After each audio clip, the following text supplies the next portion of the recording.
It's the PennLive High School Sports Live Game of the Week, a Mid-Penn Commonwealth battle tonight between the CD East Panthers and the Cedar Cliff Colts here at West Shore Stadium. This broadcast is also presented in connection with Pennsylvania Cable Network. Sponsors for tonight's game include the Pennsylvania Housing Finance Agency and Cisco Foods. Good evening and welcome to West Shore Stadium with Coach Fort Chapman. I'm Travis Sparks, and the first 2 weeks of the season we were treated to really nice weather. Tonight, it's a little muggy outside. These players have to stay hydrated tonight.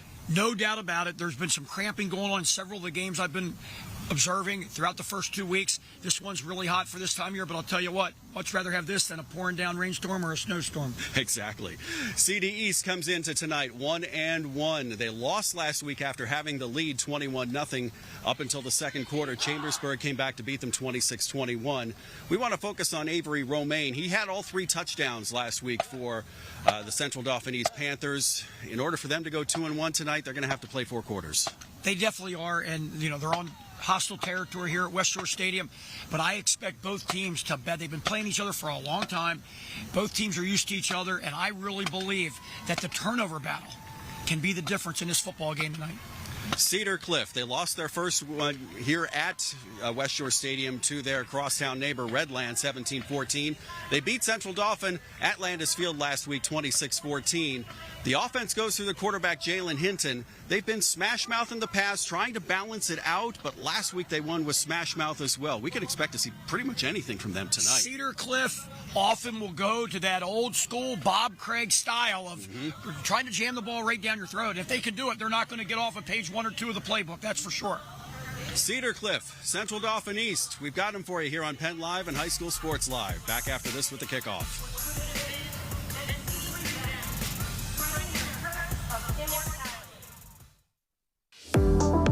Award-winning Jack Gianvavo family dealerships have been growing for over 50 years. Now you can visit all 7 dealership locations throughout your county. At Jack Gianvavo, we understand family as we offer variety, style of vehicles that fit your lifestyle. Now we're expanding them choices and announcing Gianvavo Kia, Gianvavo Mitsubishi. Jack Gianvavo invites you to come experience the Gianvavo difference. So a while back, I thought to myself, I'm never going to own a home. I'm going to have to rent forever. I didn't have money for a down payment. I had no credit history, and I just got out of a divorce. But PHFA showed me that home ownership is possible. They offer me a low-interest mortgage and a way to manage the closing cost. To me, this is more than just my home. It's a huge accomplishment and a new chapter in my life, thanks to PHFA. Senior moments. They're not about what's been lost. They're about everything you've gained. With Capital Blue Cross Medicare, you're covered to go all in on more senior moments. And when playtime's over, giving them back can be a senior moment too. They're all yours. More coverage, more benefits, less hassle. Capital Blue Cross Medicare. Everybody knows Hoffman has it. Did you know Hoffman has even more? There's the fully stocked Hoffman Ford Parts and Accessories Department, the Hoffman state-of-the-art collision facility, confidence in our ultra-modern service facility, peace of mind with master technicians, satisfaction with low prices. Do I really need to say it again? Hoffman has it. Only at Hoffman Ford, Colonial Park. Hoffman Ford, just what you're looking for. Hoffman has it. Leo Fuhrer, number 99 for Central Dauphin East, getting ready to kick away to number 2, Owen Anastasi, and number 5, Jaden Heckard for Cedar Cliff. CD East in the white uniforms, black numbers, black helmets with the white trim. Cedar Cliff in their navy blue with the gold Colt emblem on the back of their jerseys. White numbers, white helmets, navy blue trim. As Fior takes his steps, we are ready to go. Great contrast in the uniforms, Travis. Makes it easiest for us old guys to watch everything. And underway with the kick. And a nice stick on the return for Central Dauphin East as Cedar Cliff will get underway at their own 17-yard line. That was sophomore Brian Mosley covering down there, a linebacker. And that's what you're going to have to see from the East defense, like they just did on special teams, to curtail this power running attack by the Colts. Check me 27-yard line. We got up to the 27 as we get underway here. And a first down with Jalen Hinton at quarterback. Man in motion, that's Blake Seacrest, and the give up the middle up to about the 32-yard line. That's Landon Howell. 5 yards on the carry. Cedar Cliff really likes to establish the running game. And when they can do that, their whole offense really opens up. Does it remind you of anybody from yesteryear? Oh, gosh, a lot of Cedar Cliff teams from yesteryear. No doubt about it. Give up the middle between the tackles again, and bouncing off to the 35, 37, and he signals first down, but does he have it? They're saying stop the clock, and we have an injury already, so an official's timeout. They're going to spot it at the 37, call it a gain of 6 for a first down. As we alluded to in the pregame, it is humid out, about 83 degrees here at kickoff, and this might not be a cramp. This might be a little something worse here. Looks like something in his right leg. While they tend to him, we're going to take a break here on High School Sports Live on PennLive and PCN. Senior moments. They're not about what's been lost. They're about everything you've gained. With Capital Blue Cross Medicare, you're covered to go all in on more senior moments. And when playtime's over, giving them back can be a senior moment too. They're all yours. More coverage, more benefits, less hassle. Capital Blue Cross Medicare. Tucked away on 34 private acres in York County, historic Shady Lane is the perfect outdoor wedding experience, providing historic cobblestone backdrops, forests, gardens, and a gorgeous glass greenhouse. Your wedding day will be easy and as stress-free as possible with our suites to get ready on site. Multiple ceremony options, a separate cocktail hour area, a tented reception space, and more. A wedding coordinator is included in your package to make your experience effortless. You can inquire at historicshadylane.com for more information. Well, Coach, it's not the SI jinx. It might be the Sparky jinx here as Avery Romaine. We featured him first in our pregame, and he's the one who rolled an ankle. And he's coming out very gingerly here to the sideline, and that's going to affect CDE's game plan from here on in. No doubt about it. Unfortunate for the Panthers. Other guys are going to have to rally. You saw that last play. Howe got that first down on second effort. 3 wides in a wing-like set. Hinton, going to give up the middle. Now he goes to the left side. Does Landon Howell, the 5'11", 205 junior. He gets to about the 39. Give him 2.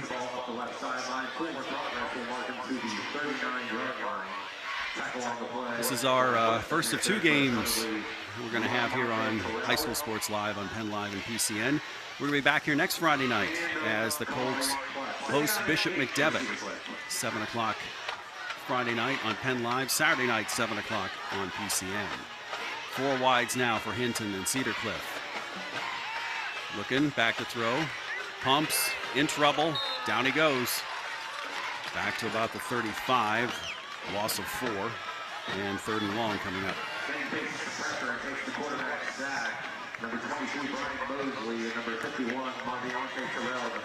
Big play for the Panthers. It's going to bring up a 3rd and long.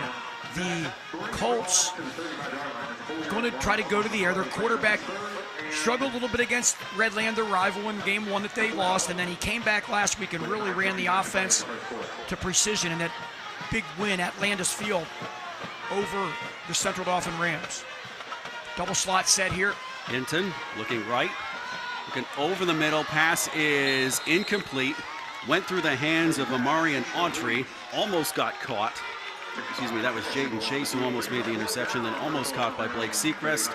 Incomplete, and it's 4th down. Very good job by the Panther defense. Kids are scrappy. You're going to see tip drill here pretty much. 1, 2, Nearly 3. picked and nearly caught by the guys that were behind it. That's right. That was a heck of a tip drill. So Seacrest, who almost had the catch, will be back to punt. This happens so often. What you just saw there, guys missing on the field for special teams. You got to rep it, and it still can happen. They had 4 on the play clock when they got it off, but Seacrest with a nice punt. It's going to take a Cedar Cliff bounce to the 32-yard line. 33 yards on the punt, no return, and we see CD East for the first time, and they've already had to go to Plan B now with Avery Romaine out. Romaine being out hurts them on both sides of the ball because he's a catalyst for this offense, but he's also a nice defender. So we'll see who next man up is for the Panthers. But they're going to go to an empty set right off the bat. Quarterback Makai George, 5'8", 160 sophomore. Going to go with 4 wides, now brings man Caceres with him in the backfield. Now 2-step drop. Amir Lamel makes the catch at the 41-yard line, 9-yard gain. All that was, all 4 wideouts. 3 to the top. They came down to the lone receiver side. All hitches, meaning they ran about 5 yards. And stopping on a dime, turning. Ball was delivered on rhythm here, as you'll see it, for a big 9-yard gain. It sure is nice to call plays when you're 2nd and 1. Lamel now lines up in the backfield. Then tight end Garen Gesseman in motion. Now comes back to this side. The give up the middle, and wow, swarmed under after a yard loss. That was Caceres. Looked like 42. Aiden Arias, the senior linebacker, on the spot with a couple other defenders as well to gang tackle. And you go from a 2nd and 1 to a 3rd and 3. How about that, Travis? We'll see what they do here. Then we go the 3 receiver set. Look for Lamel again. He's singled off to the far side. They change now to a stack formation here to the near side. George, wow, swarmed under again, and Blake Seacrest is there at the point of the tackle. Seacrest, a really good 2-way player. East pulled the guys on the real Cedar, pulled the right side of the line, the guard and the slot back, and the tackle that's supposed to block back, number 51, he missed his out block, and if you do that, guy's coming right down the line. Seacrest did his job. Good job of tackling, had the shoulders square, leaning forward, and was able to reach out and grab Caceres. Punt formation for the Panthers. With the punt is Brian Mosley, and on the return for Cedar Cliff is Anastasi, and 40-yard line is where the Colts will take over.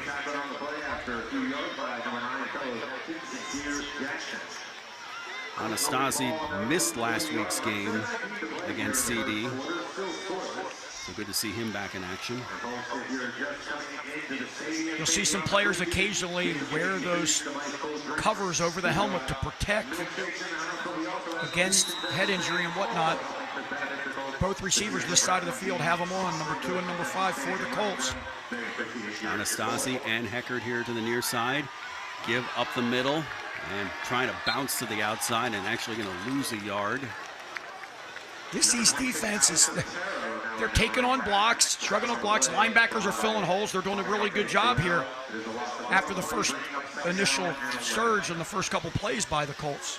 That was Alex Otero with that run. Now back to a 2nd and 11 for the Colts. Eckert Anastasia here near side. Sechrist with a sweep, trying to block. He gets a block, and Otero gets positive yards to the 42. Good job of East setting the edge there and then getting the flow, meaning forcing the running back not to go outside to contain the running back, force him in, and the linebackers were right there to give up a negligible gain, handful of yards, but it was going to bring up 3rd and long. Good, nice tackling, swarming by the Panthers. Hinton, only one pass attempt so far tonight. It was incomplete. It was on the last 3rd down. He's got 4 receivers. Sidecars to both. Looking left this time. Fires and incomplete. That was a slant. The outside receiver to the wide side of the field. Receiver goes down a few steps, plants on his outside foot. 45-degree angle across the field. It's a longer throw because the ball was on the right hash. Throwing to the outside receiver to the left. You'll see it here. And just a little bit underthrown. It was there. But they may not have gotten the 1st down even if he had caught it because he was going to the ground. Sechrist with the punt. And taken at the 27. This is Lamel. And he gets up to the 36-yard line. 11-yard return. And halfway through the first quarter, we're still where we started.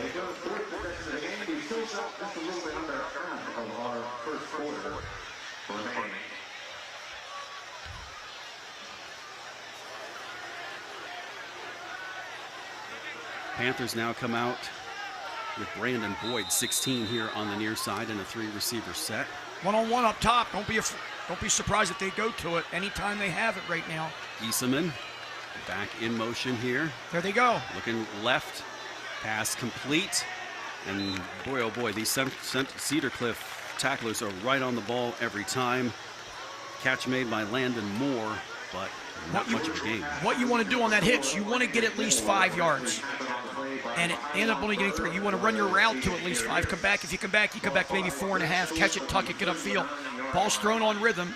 Receiver had to come back about 1.5 yards to 2 yards to get the ball. And then, like you said, Travis, really nice piece of tackling by the Colts secondary to only give up 3 yards. Moore comes to this side now with Brandon Boyd. Now they come to that stack formation. Caceres again in the backfield with Mekhi George. And Caceres takes it and gets a face full of Josh Gillen.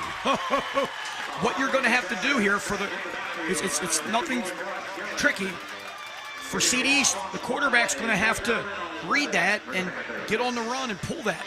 And this time his back's turned to the defender that makes the play, so he really can't read what he can't see. In any event, really good penetration by the Colts defense. 3rd and 11. And even when you hand the ball off as a quarterback, you want to fake your pass or fake the run. Back to throw. Sechrist in the face of George, and the pass completed to Giesemann. He gets back to the 40, and that's it. A defensive battle right now. And as I mentioned in our pregame, Travis, these defensive battles can come down to somebody making a mistake. And so far, both teams have held on to the football and punted the ball, protected well on the punts, not giving up major returns, but now we have too many men on the field. Flag. Let's see which side is guilty. Well, you know what it was? But the center must have picked the ball up off the ground is what that was from the umpire. So our first penalty is a false start.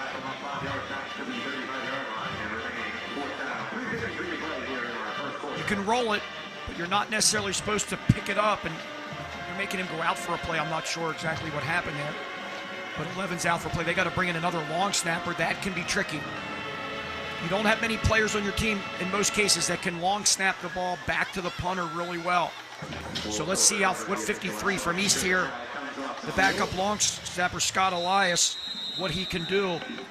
Don't be surprised if Cedar Cliff brings some pressure because of it. The punter's only 10 yards back instead of 14. Got it off. Better punt. Fair catch called for at the 32-yard line by Anastasi. And make it more like the 33. Nice snap by Elias.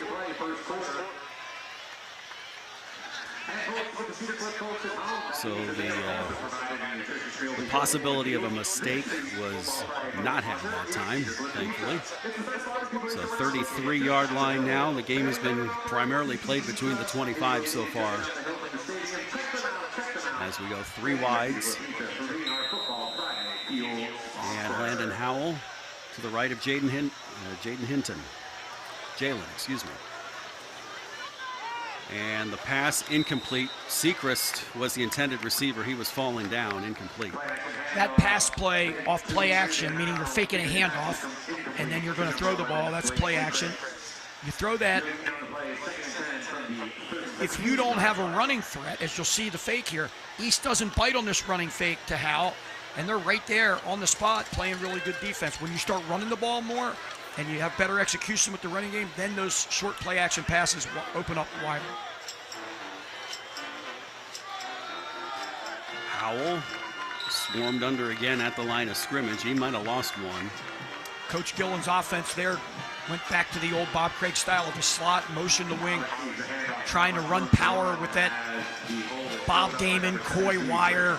There were so many of the Cedar Cliff players, tailbacks, that just excellent football players over the years.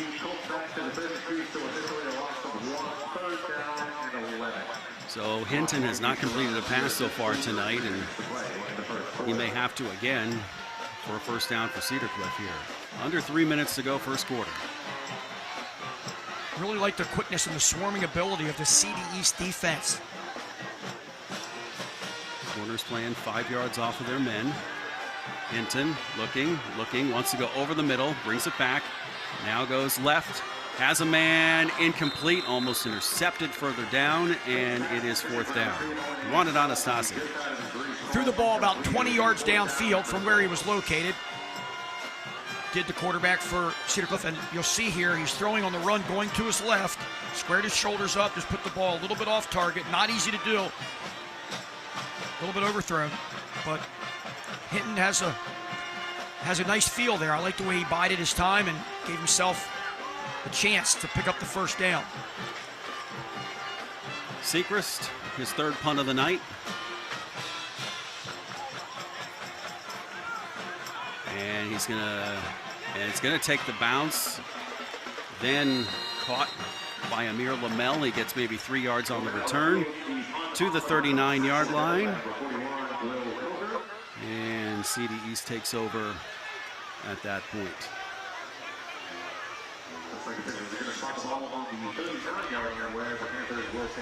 These two programs, way back in the Central Penn League, back through the 60s, etc., even before that.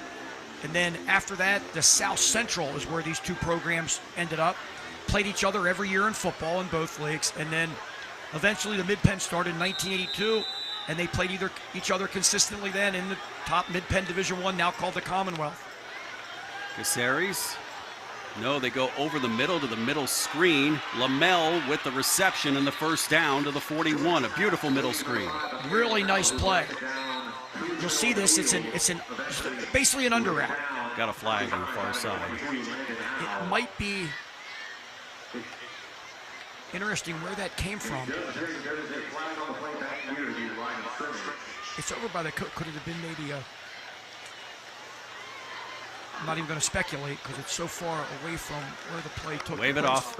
Okay.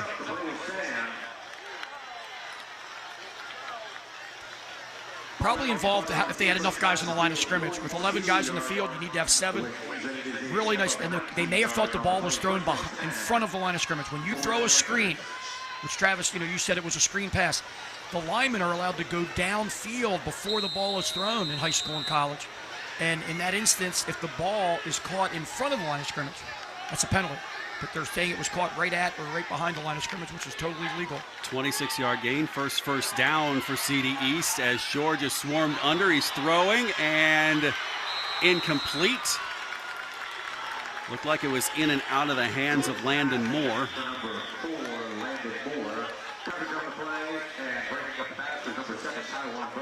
And it looked like Bird for Cedar Cliff may have gotten his hand in there at the last moment and stripped that ball out, because it appeared like it was going to be a catch for a lot of this play. Looked like about 3 men in the backfield almost had George down. Instead, it's incomplete, 2nd and 10. Stack formation again here to the near side. Caceres next to George. Caceres takes it up the middle. First down yardage. Sechrist has to bring him down at the 26. A really nice run by the Panthers there to move the chains again and get them near the red zone. So 2 first downs now for CD East on this drive. They pulled 2 guys from the left. East really likes pulling the offensive guard and also that tight slot back, number 11, to get him, to get him in on the blocking as well. That was really well executed. Trips open, set. George back out. Looks right, wants Caceres again. It fell right off his hands, incomplete. Tried to hit number 6 out of the backfield. Good defense there. You see Hal. Yeah, Hal wasn't going to let him go anywhere anyway. Now back to what I was saying about teams playing each other for years. Well, in 1992, CD East moved to Mid-Penn, which is now known as the Keystone, for a 4-year period. Redland came up, and then years later, Cedar Cliff eventually went down to the Keystone while East stayed up in the Commonwealth. So, and now Cedar Cliff the last couple of years is back in the Commonwealth. It's good to see them back, along with Bishop McDevitt. Caceres tries to make some headway through the pile to the 24. I've always said the Commonwealth is not the same. Granted, we've added State College in Altoona. It's not the same when you don't have the Cedar Cliff Colts and the Bishop McDevitt Crusaders. They add a lot to it. Those are the teams we'll be watching next Friday. Next Friday on PennLive, next Saturday on PCN, 7 o'clock kickoff. Please join us for that matchup. Interesting call here on 3rd and 7. George to Lamel, trying to sprint to the first down marker. He's not going to get it. He gets to the 18. You know they're going to go for this one. Not going to tie a field goal here is my guess. 4th and short. Use your athletes. They did it right there. All that was on 3rd and about 8. Throw the ball out. Let one of your skill guys catch it immediately. Block downfield with the receiver in front of him and just have him use his athleticism. Watch him use his speed to the outside. He got hawked down there by Cedar Cliff's number 1, Autry. At the same time, got a lot of positive yards. 4th and 2. Long cadence, they're going to call probably a timeout. Let the clock run down. Are they going to snap it? Try and fake him out. Oh, they did get him to move. But not far enough. Timeout. We'll keep it here. Nice idea. Rather than just call the timeout right away, why not use a long cadence, see if you can get them to jump. If they do, you get a first down. If they don't, let's call the timeout and figure out a play we're going to run on 4th and a long one. And these are high school kids. They're not. I mean, we see it even in the professional ranks, sure in the do. college ranks. But figure give it a try. But good job of discipline by the Cedar Cliff defense, which will force a 4th down and 2. Now what? Even though East has had some success running the ball lately, what are they going to do here? Are they going to try to run it to get this 1.5 yards? Or you think they're going to try a little play action or maybe just a stop pass outside like they did the last play and let one of their athletes get the first down? It's going to be interesting. Because Cedar Cliff's going to be looking for this power run, and they're going to be filling gaps and in a very short yardage defense. You saw in last week's game a lot of trap plays. I'd love to see if they have a trap in their repertoire here. 4th and 2. Got to get to the 16. And instead, they throw out to Lamel. Does he get it? Yes. First down. And the referee, even on his backside, makes the call, He's saying out of bounds, I love it. first down. Got knocked down. The ref's still on the ground, waving his hands as he faces the sky to stop the clock. Really nice play by LaMelo to lower his shoulder and make sure he didn't go out of bounds and get that first down. The Cedar Cliff defender who missed the tackle ran right into the official on the sideline there. They do have to get one more play in. The play clock down to 15. George Caceres up the middle and runs into the very waiting arms of Will Cucker. We're going to mark him up to the 12 and make it about the 11. A gain of 3 as we hit the end of the first quarter. Deepest penetration so far. When we come back, it'll be 2nd down and 7 from the 11. No score between Cedar Cliff and Central Dauphin East. The Panthers knocking on the door. Discover the power of local expertise with global reach at Landmark Commercial Realty. Serving South Central Pennsylvania for over 3 decades, we are proud members of TCN Worldwide, connecting you to over 200 markets globally. Whether you're looking for retail, industrial, office, or investment properties, our team provides sound, honest advice tailored to your needs. Trust Landmark Commercial Realty to navigate the complexities of commercial real estate with confidence. Visit landmarkcr.com and leverage our global expertise for your local success. Tucked away on 34 private acres in York County, historic Shady Lane is the perfect outdoor wedding experience, providing historic cobblestone backdrops, forests, gardens, and a gorgeous glass greenhouse. Your wedding day will be easy and as stress-free as possible with our suites to get ready on site. Multiple ceremony options, a separate cocktail hour area, a tented reception space, and more. A wedding coordinator is included in your package to make your experience effortless. You can inquire at historicshadylane.com for more information. 9th play of the drive for Central Dauphin East as we start the second quarter. Giesemann takes the double motion. Caceres, no, it's a throw. And a great job by LaMelo keeping his balance to the 5. Nice second effort there. You mentioned trap plays, Travis. What happens, trap plays can really work, but when a defense in short yardage is stuffing every gap, sometimes a linebacker will seep through and make a play. But he's just saying, hey, we're going to make it look like we're going to run the ball, but we're going to throw a nice, safe pass out to LaMelo and let him use his legs and his athleticism to pick up yardage. And he's forcing Cedar Cliff to spread out. And he got enough for the first down. It's 1st and goal from the 4. George gives to Caceres, flags, now 2 flags, and they land within about an inch of each other.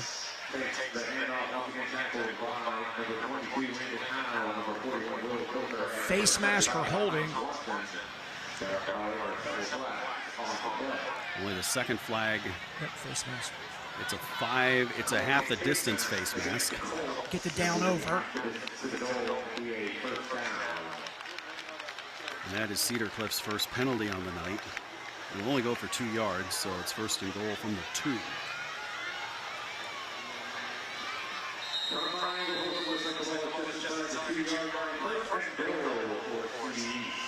More to the far side. We're expecting number 6 here for the Panthers. Caceres to the right of George. He gets it. And Sechrist tries to keep him out of the end zone, and he does. Wow.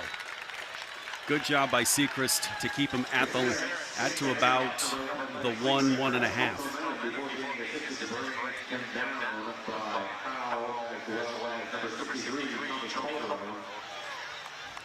Yeah, how about this matchup? Alante Caceres is 5'8", 180. Blake Sechrist is 6'3", 230. And Howell was in there as well. He's 5'11", 205. From the 1.5, same formation. Still in shotgun. 2nd and goal. George wants to throw Lamel's way, and it out of his hands, incomplete. Had it. Good idea. You had the slant route. Got inside of the defender. Just missed it. When CD East was driving against Chambersburg in the fourth quarter last week, they tried to hit more several occasions, and the Chambersburg defense responded. Ball was a little high there. Poteet's athletic enough that he could have come down with that, but just a little bit over his outstretched hands and right off of them. Arel Dickey, 19, is guarding Lamel. Backs are switched. So Caceres now to the left of George. Oh, flag, movement. It looks like movement. And they say no touchdown. And illegal motion on the Panthers. Now do you take it? You can make it was not a dead ball play because it was a back that was moving. So do you want to take it fourth down and a long one, or do you want to move them back 5 and give them third down? We're going to move them back. So third and call it 7.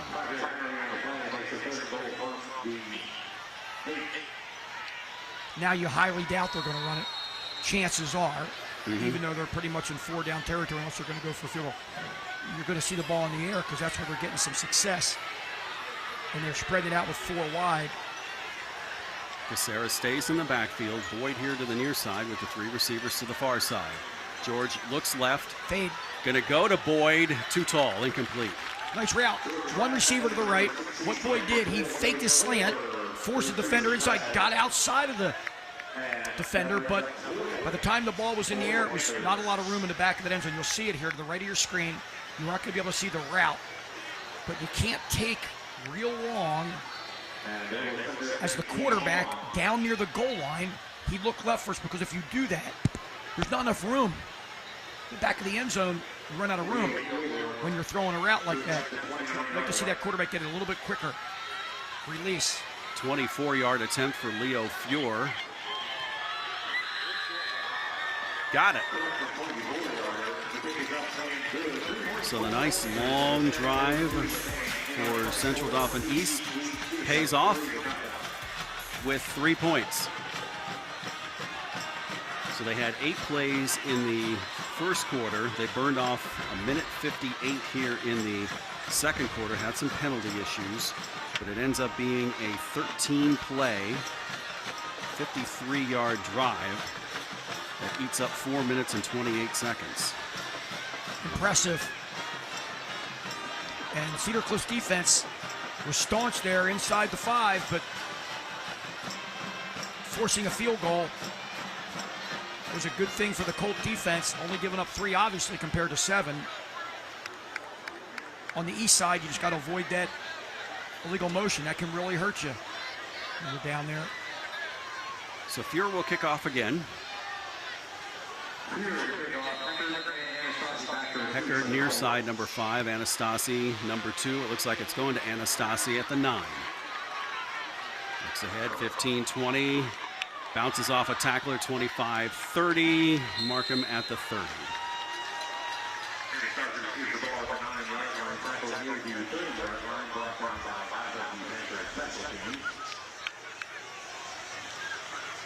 Jack Giambalvo halftime report coming up once the second quarter is done. And are you going to make me debate you in college football picks here, Coach? No, I was just joking around with you. Hey, it's awfully tough sometimes to pick who's going to win some of these games because you haven't seen them play much. But I'll tell you what, we've had some good matchups. Sechrist with the fullback give, and he gets some positive yards to the 34. Florida State upsetting Alabama at home. Miami getting the job done at their home field against a Notre Dame team that looks like they have a lot of promise, even though they lost by 3. I was impressed with the Irish and their new quarterback, and Coach does a great job. Attaboy to Coach Corso for getting all 6 of his picks right. All 6 of the schools that he used to coach at. Happy retirement, Coach Corso. No doubt about it. From the 34, East shows blitz. That's Caceres who wants to show blitz. Now they want to go up the middle. And they run up to about the 39, the old-fashioned double tight flanker for the I-back. Oh, my, do I like it. Otero, 5 yards. Cedar Cliff was notorious for the slot in the wing, almost always having a split end. But that was a double tight flanker set.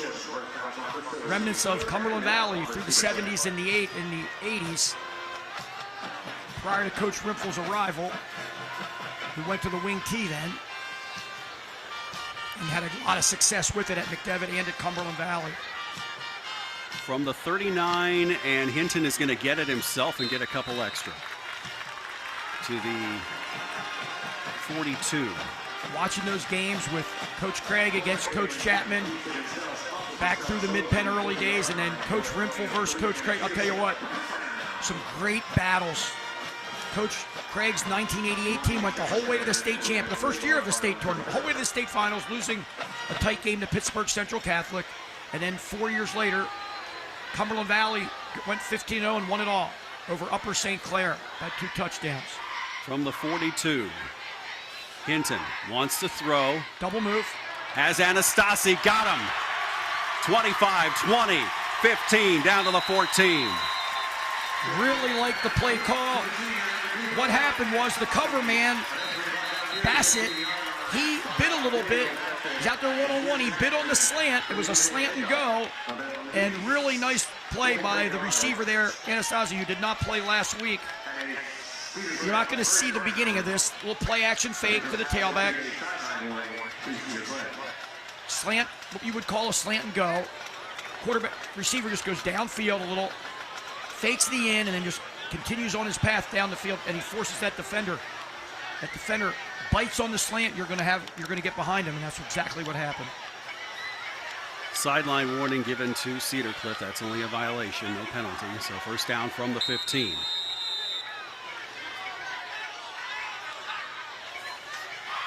They go Wildcat now. And up the middle to the 5-yard line goes Landon Howell. Really like it.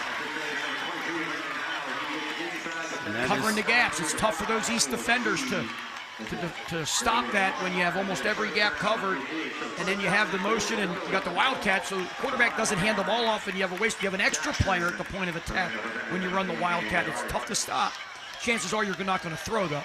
That's what the defense has to rely on. You're not going to put the ball in the air. Here they go again. From the 5. The same thing to the right. There it is. How? Straight up the gut. We could have driven a truck through that hole. Touchdown. That's the advantage of going with the extra tight end offense when you're covering more gaps. It's hard for defenders to be able to cover each gap and linebackers to fill when you have that many blockers at the point of attack. And when you can play smash mouth football, a little bit of what Cedar Cliff did last week against the Rams with Central off, and here you see it. Tough to stop. And you have an extra man, as I alluded to, because there's no quarterback handing the ball off. Here comes the extra point try for Cedar Cliff, and there's going to be an offsides call. The kick to be made by Wyatt Easton, a senior. In high school, when that defender crosses the neutral zone there at the 3-yard line in this case, it's a dead ball. College and pro, if he doesn't touch anybody really, they'll let the play continue. So the head referee is checking with Coach Gillen to see if he wants to decline. He's going to decline it and still kick the extra point. Some coaches will say, no, give me that to the 1.5 yards. We're going to go for 2. Which actually surprises me Coach Dillon did not do there, because the way they're getting gains with this Wildcat, it would have been awfully tough to stop from 1.5 yards. So the left footer, Easton, try the extra point out of the hold of Anastasi. Soccer player, Easton is. Got it. Kicker last year. He's here again for his second year. Drills it. 6 plays, 70 yards, 2:49 off the clock. We have a foul. We have a penalty late after the play. Dead ball. We'll check the foul after we come back. It's 7-3.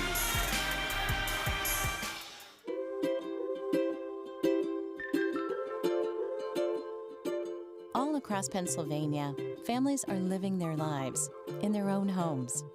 Not long ago, none of these families believed it possible. And then they discovered there was someone who could help. What was once only a dream is now a reality. Welcome home.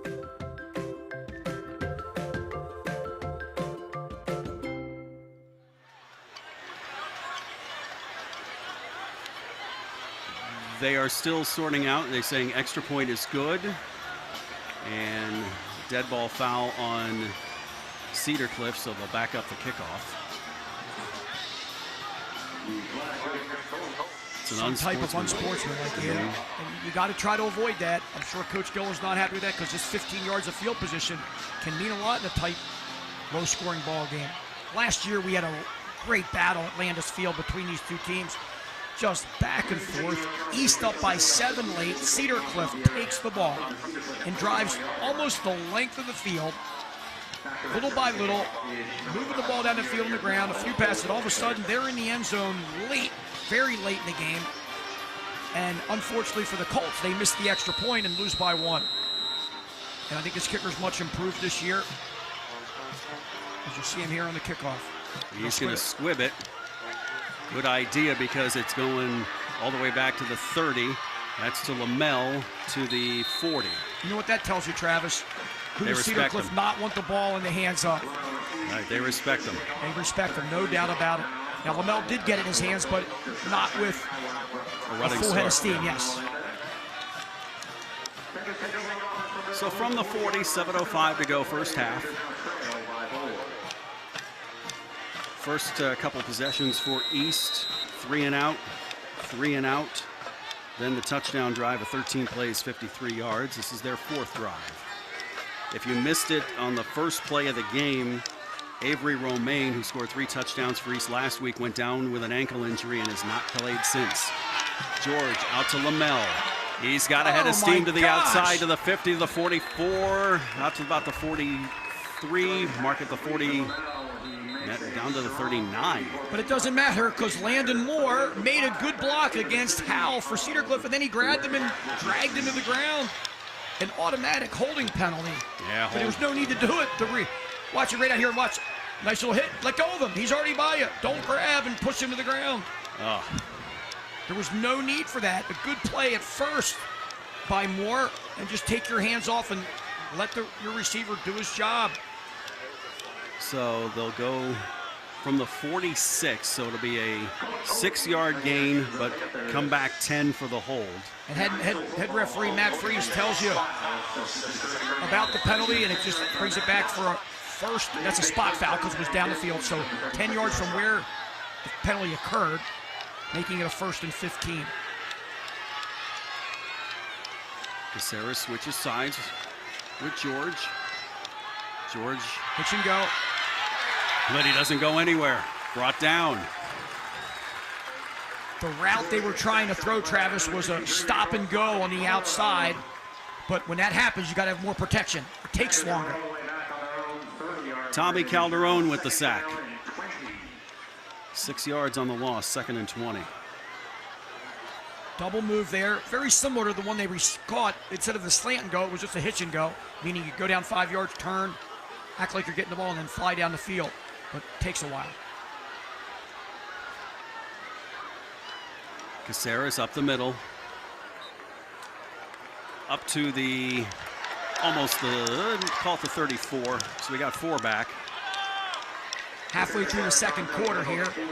Plenty of time for Cedar Cliff to get the ball back and put a drive of their own together. Let's see what East does here at 3rd and long. Are they going to try to get the first down or just be conservative with this 4 wide out set?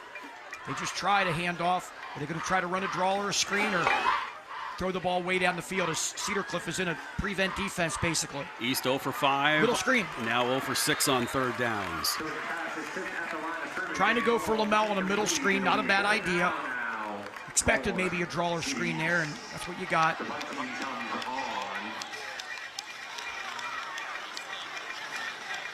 So back to punt again for CD East is Brian Mosley, a 5'8", 180 sophomore. He'll be punting to Anastasi, who's at his own 40. Mosley to punt, Anastasi to receive. That's returnable from the 34. But he fair caught it. I didn't see him make the fair catch. I did not either. So the 35-yard line is where Cedar Cliff takes over. Cedar Cliff is going to take over. Good job by Mosley with the high snap. He was able to back up and still get a good 31-yard punt away. Good point. Nice athleticism by the punter. Sometimes kickers, punters, a little panic in them sets in, and then they take their eye off the ball or something, drop the ball, make a mistake. He surely did not. So from the 35, Hinton is back in. They went Wildcat the last couple plays of the scoring drive, so Hinton back in with pro set. Counter pass.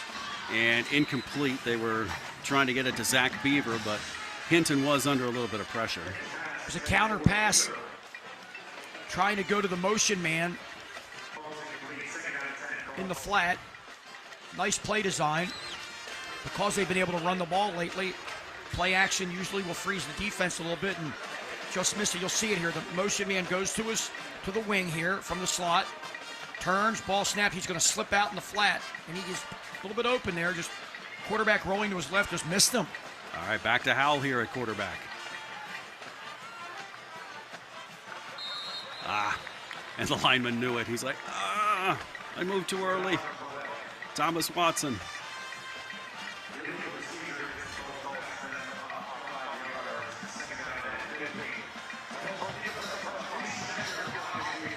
Three penalties for each side.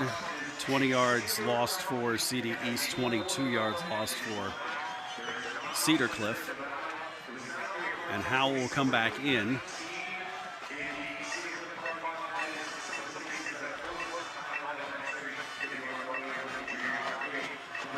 So Landon Howell going to take the snap, and we'll see what he does with it. Does he give it to Sechrist? Yes, he does, and tries to bounce him off the right side and only gets to the 30. Really good run defense by the Panthers there from that Wildcat set. So 3rd and 15 coming up. And Hinton's going to come back in.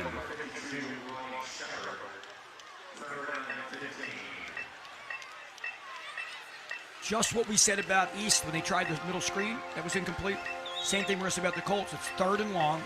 You don't want to do anything stupid. You want to just fire a long bomb or maybe have a draw or a screen. You want to be careful here. East looking for pass. Screen.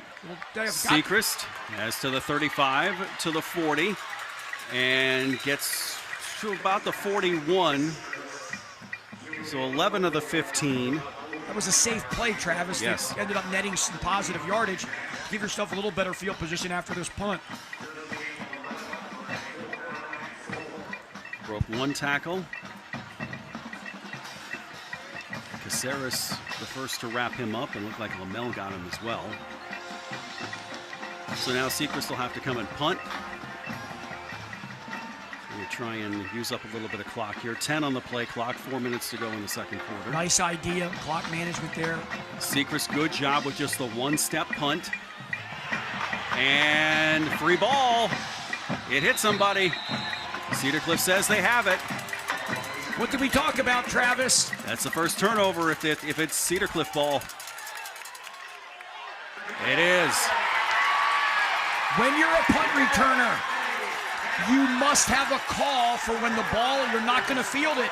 Some yell poison, some yell Peter, but you got to yell it out over and over. And anybody coming back to block has to look for the ball and get out of the way. And that, I'm not saying the return man did not yell it. It was something, you got a great angle here, but he's not going to catch it. You got to yell. And number 8 doesn't know it, and it goes right off his back. It's now a live ball. It cannot be advanced by Cedar Cliff, the punting team, but it can be recovered by Cedar Cliff. And they do. That's called a muff. It's not a fumble, so the kicking team cannot advance it. But big turnover. But it's the first big mistake. And here comes Howell. Howell to the 20. This drive start, you can consider it the 28 that the drive starts at, so he gets to the 19. Gain of 9. Really nice pickup. And the momentum here just shifted with that huge field position change. And now in the red zone are the Colts, when East thought they were going to get one more shot at some points before the half. Spread them out in a double slot. I don't think they're going to throw it. I think it's going to want to run it and try to get some positive yard. Oh, they're going to throw They are going to throw. Hinton Juan Sechrist incomplete. Nice defense there. Really nice coverage. Can't see the number still. 9, Sincere Jackson. We've called his name quite a bit over the years. What Cedar Cliff tried to do was hit the inside receiver on a corner route, and it's a really good idea to throw the ball. I didn't think they were, but it's a good idea because 2nd and 1, you're figuring if we don't get it, we can always get the first down in the next 2 plays. It's like in baseball on a 3-0 pitch. You got an at bat to kind of see what's going on. Pro eye, sneak. Yep, first down. And probably an extra yard. On that 2nd and 1, that pass, a lot of coaches will say, that's a down the waste. We have a chance to waste the down, meaning we don't have to get a positive yard. Let's go for a big pass play. And that's what Coach Gillum did. I liked it.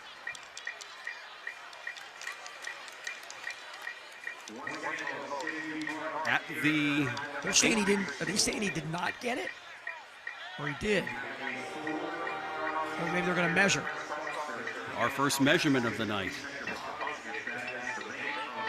It looked like he got it at first. It would bring up a 4th and inches if he didn't, right? Because that was a 3rd down play. It was a, yes.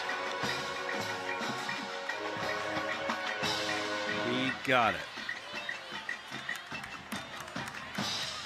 Where's Gene's territory and his credit card? He got it.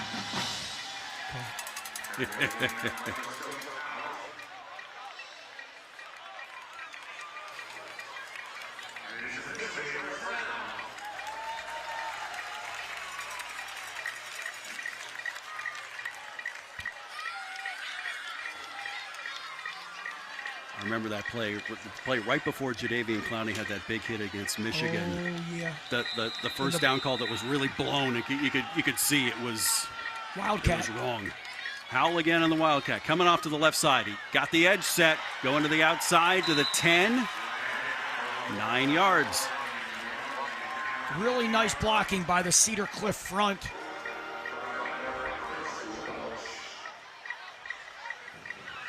Now they're bringing Howell. Howell comes back over to the side here to get. I think he's getting a play. Yep.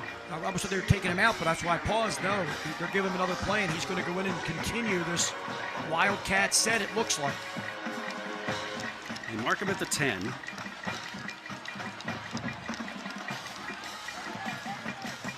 So 2nd down.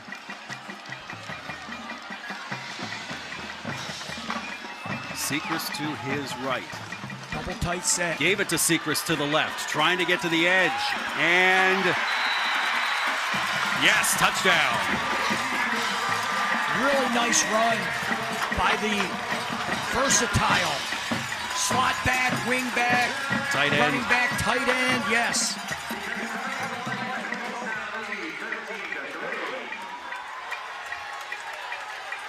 Here you'll see it, having the backfield this time.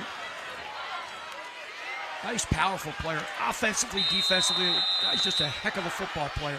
Cedar Cliff has a handful of them this year, and it's something that this region has seen. The school district over and over again. Tough, hard-nosed football players. Easton with the extra point. 2:02 on the drive that started off of the muffed punt. He got the left arm with the ball in as the right elbow was going down.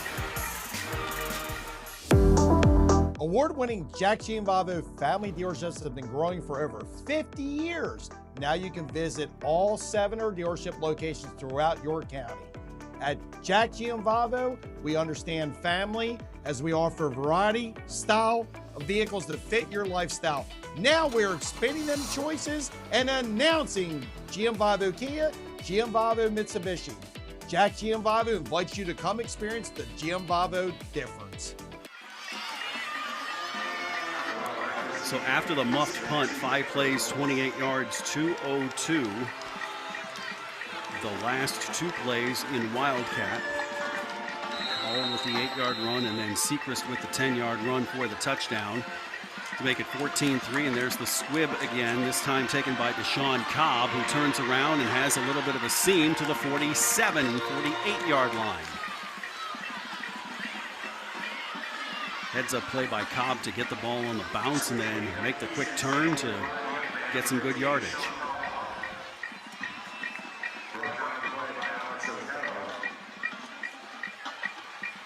Two timeouts left for the Panthers. Colts have one timeout.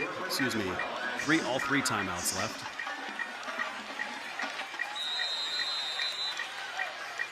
And Mekhi George with 4 receivers here on first down. Screen. Middle screen this time to Lamel. And he gets to the 45. Pickup of 7. We're going to try to play quick here. With the 1:25 and clock running, they still, as you mentioned, can stop the clock twice the rest of this half. They're down close to a minute. They're going to snap it right around a minute. 4 wideouts, 2 to each side. Shotgun. Moore and Boyd here to the near side, and they go to the far side back to Lamel. He sprints free to the 35. Another first down. Clock stops momentarily to move the chains, but it's going to start again. East has to either call timeout or get on a roll. They're going to use it. They will use timeout. We'll keep it here as we are at 58.3 seconds left. Jack Giambalvo halftime report coming up here. Watch this replay. Seconds. You sit there and watch this Lamel, this little quick pass to Lamel over and over, and you're like, how can the Cedar Cliff Colt defense? Did you see the move there? Mm-hmm. That's how. Yeah. Even though you have 2 guys out there, one's getting blocked, and the other one just got juked, and it's not easy to make a tackle in open field with the ability of Lamel out there. And that forces Cedar Cliff, if this keeps happening, to get another half a minute, get another guy closer out there, which is going to then open up the running lanes. That's what East is hoping, to open up the running lanes here. It's going to be very interesting if they can get on the board.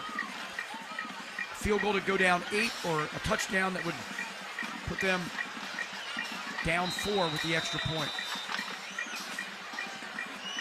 Mekhi George, 5'8", 160 sophomore. Gets the right formation. Gives it to Alani Caceres. Nice move. To the 30. Another nice effort. To the 28. Still going. Student body scrum. Oh my goodness! Now, if you're East, you're going to want to try to get a play in quickly. The clock stops. You got to time because they had a first down. It was a 16-yard gain, believe it or not. Clock's going to start moving though. So you want to get a play in quickly. They're going to try to save that last timeout. They're going to huddle actually. You want to try to avoid a spike because it takes away a down, but the clock is definitely your enemy, and they're still not lined up. Down to 30. Coach Gillen's going to call a timeout to talk to his defense.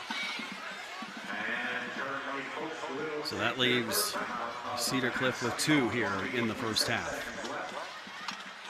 The one thing you don't know, but you're gambling on here for Cedar Cliff's defense, you doubt that East is going to run the football, barring a quarterback run after nobody's open. But there's not going to be an intentional run here on the play call, because if you don't get 10 yards, you're forced to use your last time out if you're East. So you have to anticipate the ball's going to go into the air. That can be beneficial for you.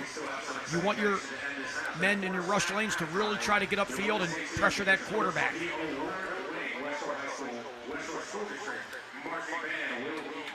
So from the 19, it is first down.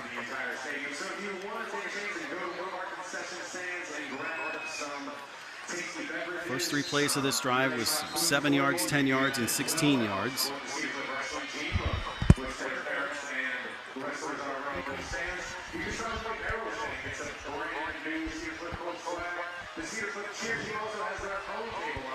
So they're going to go 4 wides out of the timeout.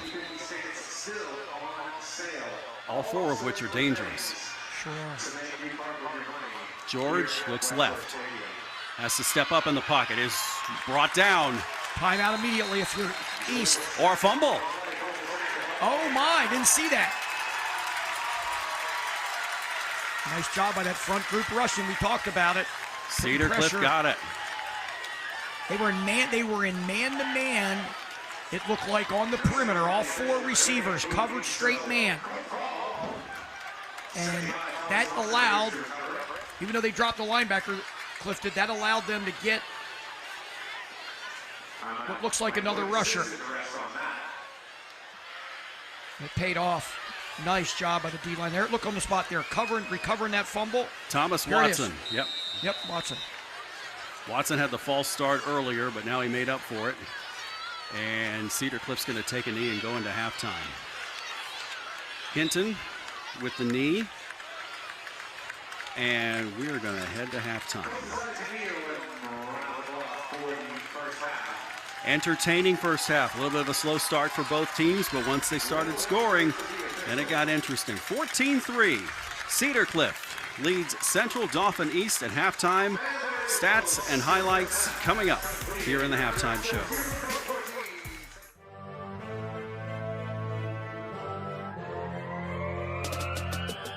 Advanced Hoops is offering fall intensity classes, and we're excited because we have a lot of cutting-edge drills that we're adding to the training format this year. They're going to help players get ready for the season. This is our change of direction drill, also known as the Slocum drill, that we will focus on this fall.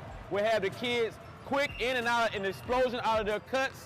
Watch me as I demonstrate, like Superman.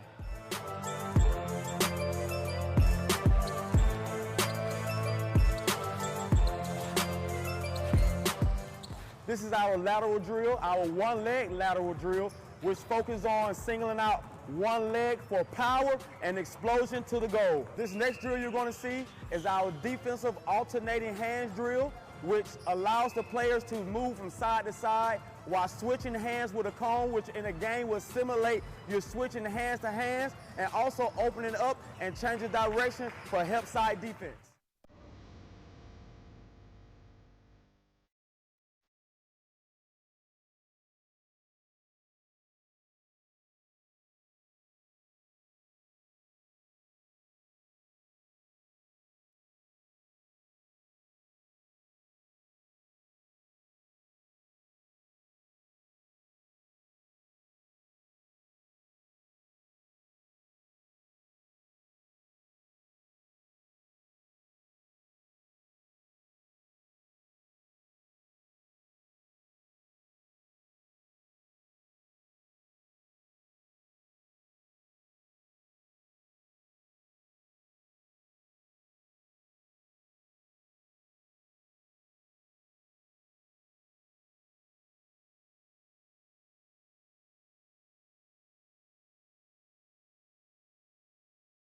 Here's a drill I really like. It's called Wooten layups. Basically, inside hand attacking the rim. So when you're attacking from the left side, you're going to use your inside right hand for a layup and extend toward the basket. When on your right elbow, you're going to extend and stretch in with the left hand. This will often allow you to get a shot off and beat a defender to the basket using your inside hand. All intensity program is going to be awesome. As you can see, there's a lot of cutting edge drills that our coaches are excited to teach. It ranges from ball handling drills to strength, upper, lower body explosion drills, working on layups with opposite hands. You name it, we're going to do it this fall, and we're going to prepare the kids for the season. Kids that do our 10-week fall program, fall intensity will have an advantage. Sign up today.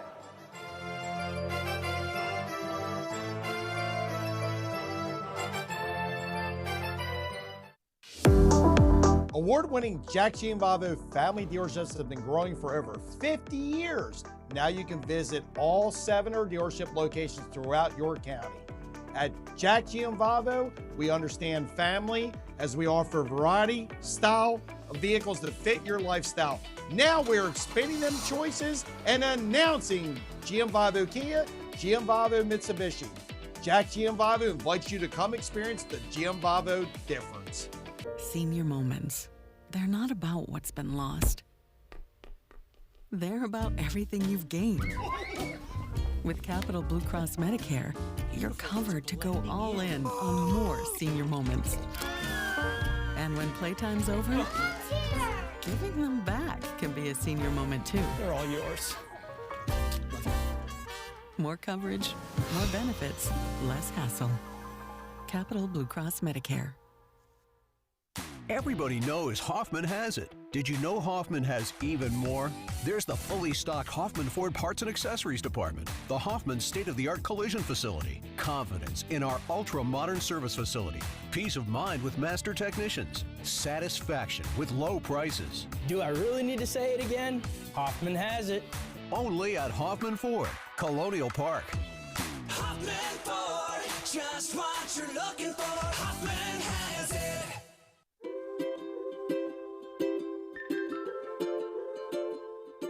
All across Pennsylvania, families are living their lives in their own homes. Not long ago, none of these families believed it possible. And then they discovered there was someone who could help. What was once only a dream is now a reality. Welcome home.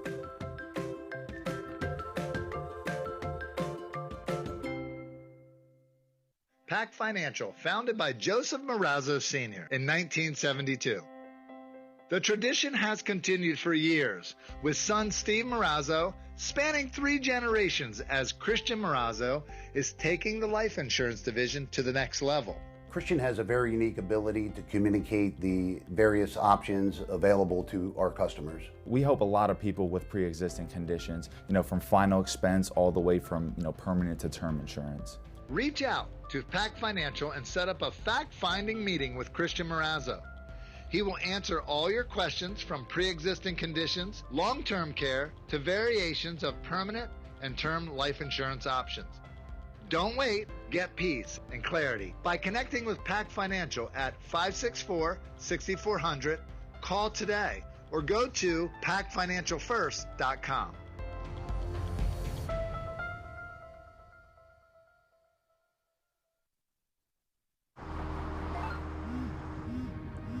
Do you want to answer that?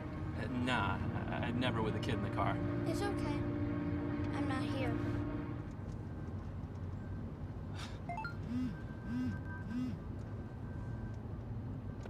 I'm there.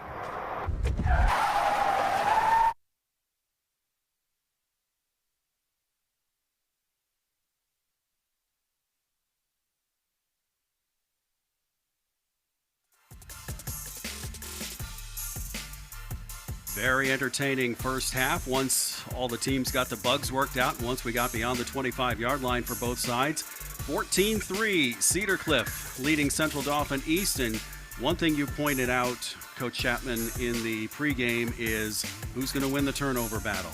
And we have a good answer for that right away because Central Dauphin East committed 2 turnovers here in the first half. They sure did, and that last one kept East from getting on some more points on the board, but also the first turnover changed the field positioning, enabled Cedar Cliff to go up by 2 scores.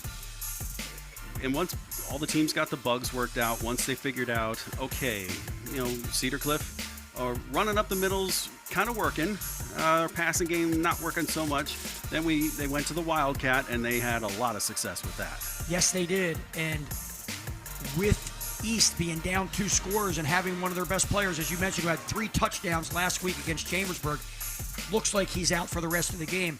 They got to rely on the running game a little bit from the backfield, but also getting that ball out, which was almost like a run, just firing the ball out to Lamel and letting him do his thing on the perimeter. This is the Jack Giambalvo halftime show. We've got the Cisco halftime highlights and the Landmark Realty stats coming up for you in just a moment. A reminder that we are back here at Cedar Cliff next week. Bishop McDevitt and Cedar Cliff, 7 o'clock Friday night on Penn Live, Saturday night, 7 o'clock on PCN. And thanks to PCN for their cooperation in bringing you the broadcasts here. And if you miss any of the broadcasts, go to PennLive.com. You can check out all the archives. As we look at our Cisco halftime highlights, we've had a lot of running back and forth and back and forth. And we had a field goal to start the scoring. And the kick was good by Central Dauphin East, by Leo Fura from 24 yards out to make it 3-0 off a 13-play drive. And there we go with the Wildcat. And it was successful for a 8-yard touchdown run. And that was Landon Howell. And then Landon Howell again, he handed off to Blake Sechrist that time. Watch the right elbow gets down, but not before the left hand with the ball gets over the pylon and over the end zone line for the touchdown, and the nice celebration afterwards. And that made that 13-3 extra point by Wyatt Easton made it 14-3. And the rushing game now getting going for Cedar Cliff. I'm kind of surprised a little bit at the lack of rushing numbers for Central Dauphin East. Well, losing a big-time player offensively hurt, but they're getting some decent runs and throwing the ball outside, as I mentioned. Mixing that up in the second half is going to be key for East to establish a versatile offense and get back in this game. Do you like, if you're Cedar Cliff, are you going to pretty much try and keep hitting in between the 25s and then go to the Wildcat afterwards? I can't wait to see what they're going to do. It's unknown, but either way, they're getting some decent offense, so I expect a little bit of each. We're not going to pick college football like I thought we were going to, but any matchups on Saturday that pique your interest? I'm thrilled to see the game at Mizzou, the big rivalry, the Kansas Jayhawks and the Missouri Tigers, with Bo Prabiola, Central York star, and the former Penn State quarterback. Got a great first game, and I can't wait to see him against big-time competition. Kansas's program is on the rise. It's going to be a super exciting football game. Pro football, we had a good start despite the weather delay last night. Eagles beating the Cowboys. Any pro games this weekend kind of interest you? I know tonight's game down in Brazil is a pretty big one with Chiefs and Chargers. That's what I was going to say. The travel, over 10 hours each travel for both teams. And to play that game, Chiefs and the Chargers, right? It's going to be interesting. One end zone has the Chiefs, one end zone has the Chargers on a neutral field. Yes. Hope those guys have a great game. We're going to take a break here. Marching band is done with their performance. Third quarter action coming up here on Penn Live and High School Sports Live and PCN. 14-3, Cedar Cliff leading Central Dauphin East. Third quarter, next. Award-winning Jack Gianvavo family dealerships have been growing for over 50 years. Now you can visit all 7 dealership locations throughout your county. At Jack Gianvavo, we understand family as we offer a variety, style of vehicles that fit your lifestyle. Now we're expanding them choices and announcing Gianvavo Kia, Gianvavo Mitsubishi. Jack Gianvavo invites you to come experience the Gianvavo difference. Senior moments. They're not about what's been lost. They're about everything you've gained. With Capital Blue Cross Medicare, you're covered to go all in on more senior moments. And when playtime's over, giving them back can be a senior moment too. They're all yours. More coverage, more benefits, less hassle. Capital Blue Cross Medicare. Everybody knows Hoffman has it. Did you know Hoffman has even more? There's the fully stocked Hoffman Ford Parts and Accessories Department, the Hoffman state-of-the-art collision facility, confidence in our ultra-modern service facility, peace of mind with master technicians, satisfaction with low prices. Do I really need to say it again? Hoffman has it. Only at Hoffman Ford, Colonial Park. Hoffman Ford, just what you're looking for. Hoffman has it. So a while back, I thought to myself, I'm never going to own a home. I'm going to have to rent forever. I didn't have money for a down payment. I had no credit history, and I just got out of a divorce. But PHFA showed me that home ownership is possible. They offer me a low-interest mortgage and a way to manage the closing cost. To me, this is more than just my home. It's a huge accomplishment and a new chapter in my life, thanks to PHFA.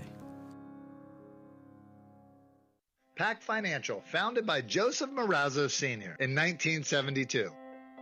The tradition has continued for years, with son Steve Marazzo spanning 3 generations as Christian Marazzo is taking the life insurance division to the next level. Christian has a very unique ability to communicate the various options available to our customers. We help a lot of people with pre-existing conditions, from final expense all the way from, permanent to term insurance. Reach out to Pack Financial and set up a fact-finding meeting with Christian Marazzo. He will answer all your questions from pre-existing conditions, long-term care, to variations of permanent and term life insurance options. Don't wait. Get peace and clarity by connecting with Pack Financial at 564-6400. Call today or go to packfinancialfirst.com.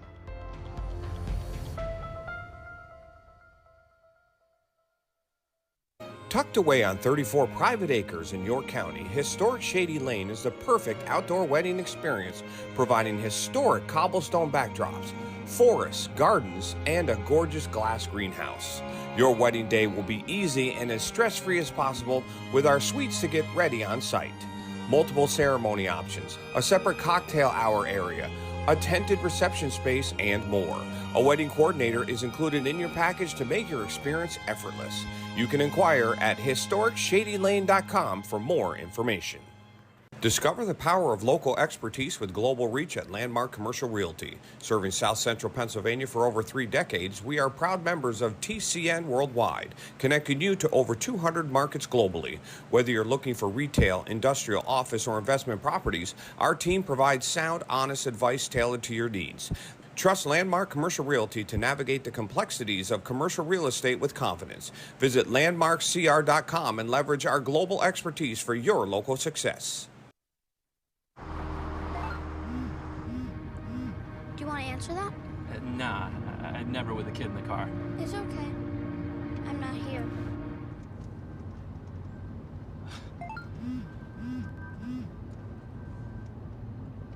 I'm there.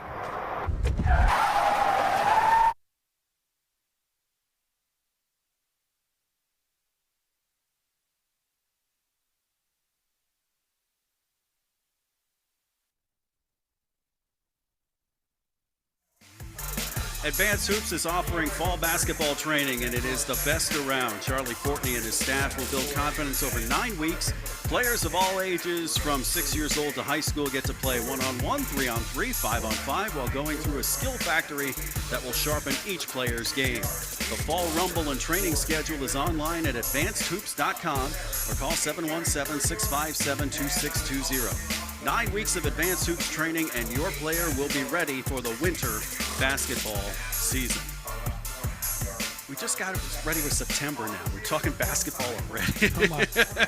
Where'd August go? And it was so cool at the end of the summer this time around. And that's why I brought it up, because the temperature's still in the upper 70s, which is not like the first 2 weeks this year. And it's good that, for players and fans alike, that we didn't have searing heat during any of those first couple weeks. And football season really has been pretty kind to the players this year. I mean, there have been some rotten summers that have stretched into August, and they've had to put up with 90-degree temperatures even during the heat acclimatization times. Yes, there has. I remember in the early 90s coming to a first game of the year right here at West Shore Stadium, just like they played 2 weeks ago, Redland and Cedar Cliff. This is their home field for both schools.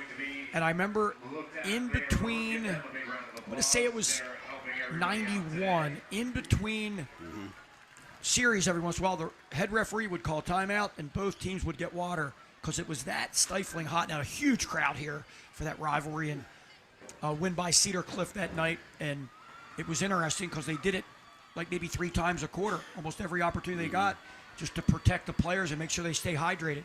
I remember 2000, week 1. That was a tough first week as well. I remember going to Mount Carmel, Wyomissing that week, and it was 98 degrees, and Wyomissing has no lights. They had to play the daytime. And Mike Brennan, former Mount Carmel area coach, head coach, who's now at Pottsville, he admitted, I forgot that there are a couple guys out there who are stifling, and he said they didn't complain. How about it? Mike Brennan now at Pottsville in his second year. Had a good football coach. Yes. One of my favorite football guys ever. When I was working up in Pottsville, he's had a couple. He's had a nice career: Nativity, Mount Carmel, Blue Mountain, Danville, Hazleton, and now back to his hometown of Pottsville. He was the head Big 33 coach when we were still playing Ohio, and we had struggled against Ohio a little bit. And he just did a heck of a job that whole leading up to the game, the whole week of the game, getting his players believing they could win and dialed in. And unfortunately, they played so well, but that was the little miscues we had down at the highway end of Hershey Stadium with the kick return team. Took the ball back, got it like at the one, backed up into the end zone, took a knee, got a safety, things, and then all of a sudden realized right before he took a knee, he ran it out and got tackled inside the 5, then the fumble. But bad little things that sometimes are beyond a coach's control. Right. And Ohio ended up winning a nail-biter there, and I felt bad for Coach Brendan because he did 90+% of things so well with his team, and his team played so well and competed, and Ohio got one on us. Along with many others, Ohio had beaten Pennsylvania more than PA beat Ohio. Now we're back playing Maryland again. And Maryland had struggled against PA, and sure enough, last year they came a few months ago and really got the job done on Memorial Day weekend. I credit the Maryland coaching staff and team for getting that W in the Big 33 game, which has been a long time here, our all-star game in the state of Pennsylvania. Many years East versus West. 42-21, Maryland won this year, 31-7 the year before. Pennsylvania had no trouble with Maryland as 31 straight points in the first half for Pennsylvania back in 2024. But yes, that tradition will continue at Cumberland Valley High School at Chapman Field, Memorial Day weekend. Check your local listings, and I've been happy to be play-by-play for that game for the last 2 years, and hope I can do it again. It was a fun time, and I've enjoyed all the partners that I've been with, and hopefully I can make it to more events over the weekend. Gary Cathell, who runs the Big 33 as his executive director. Then we have John Weaver, who does an awful lot as well, and a lot of other people just taking care of business to keep that game alive, and thank goodness it still is. Great opportunity for a lot of players from both states, Maryland and PA, to get involved, and coaches as well. Whistle blows, Wyatt Easton walks up, and third quarter getting underway, and that's going to go all the way to the end zone. East was up expecting a squib kick, and they kick it deep. Had he kicked it a little bit shorter and back to the 5, Lamel was going to fly back here to get it, and didn't have a lot of blocking. So fortunately for East, that ball went into the end zone, which is an automatic touchback in high school football. You can't bring it out even if you want to. The one rule that I would change, it's been our whole life, Travis, that rule has existed, but I think you should be able to return the ball out of the end zone if you so choose. In the pros, it's back to the 35-yard line for a touchback, but in college with the 25, but high school the 20. PIAA, it's still the 20, so that's where CD East begins, and the run is going to go up the middle to Caceres to the 25. Nice hole. Big tackle there. Is that the free safety coming up making that tackle? I think it was. Yes, it was. Defensive back, Autry. Got Autry back there, Jaden Heckard back there. But if East can get that running game of 5 yards at a stint or a pop or more, it's going to open up the throwing lanes. All right, 3 to the near side now, 4 to the near side. Where's Lamel? And incomplete. They keep trying to set up that middle screen to Lamel. They've done it, I think that's the third time. When you run the middle screen, you got to be careful what just happened if you're East. The defensive linemen get their hands up in the passing lanes, and it's sometimes tough to throw, especially to a shorter receiver. You'll see it here. Josh Gillen, 54. Watch his hands. Bang. D linemen are taught when the ball's in the air from the quarterback, get those hands up. Even if you don't deflect it, you make the quarterback throw over you. Makai George, one-step drop, has Lamel, has enough for a first down. And it's the guy inside Lamel there. Makes it to the 32. Is it 16? Oh, that's 16. That's Boyd. Yeah. He was the inside receiver. They ran hitches, meaning you go 5 yards down, turn around, and the inside receiver was really open this time, and a really nice pass and catch. Ball delivered on time, and the chains are moved. So now Lamel, number 5, comes from the near side with Moore. Spreading the defense out is East. Alante Caceres in the backfield with Makai George. He gets the give. And that's why you get this running play. 40, 45.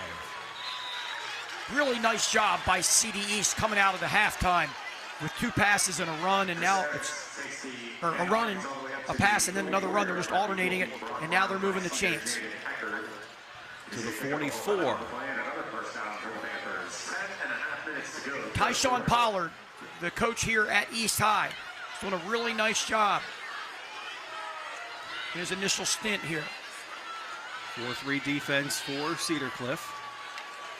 George Gives it again, but not going anywhere this time. 41, Will Cucker on the stop. We've called his name before.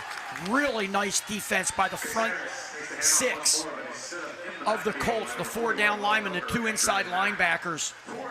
It's still going to be a 2-yard loss, so second down and 12 for Central offense. Substitutions as 53 Travis Drake comes out for Cedar Cliff. Brandon Boyd back here on the near side with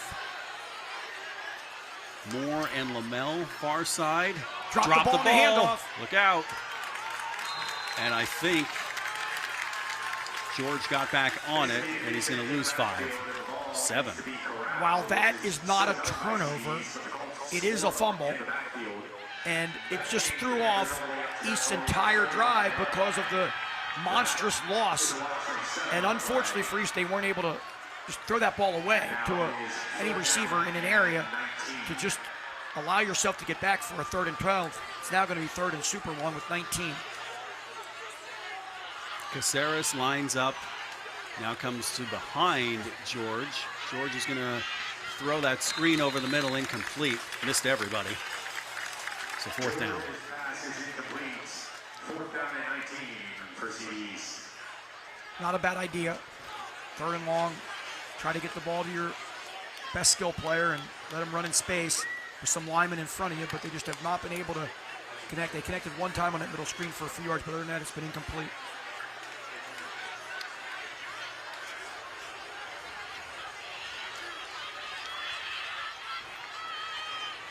Anastasi waits the punt.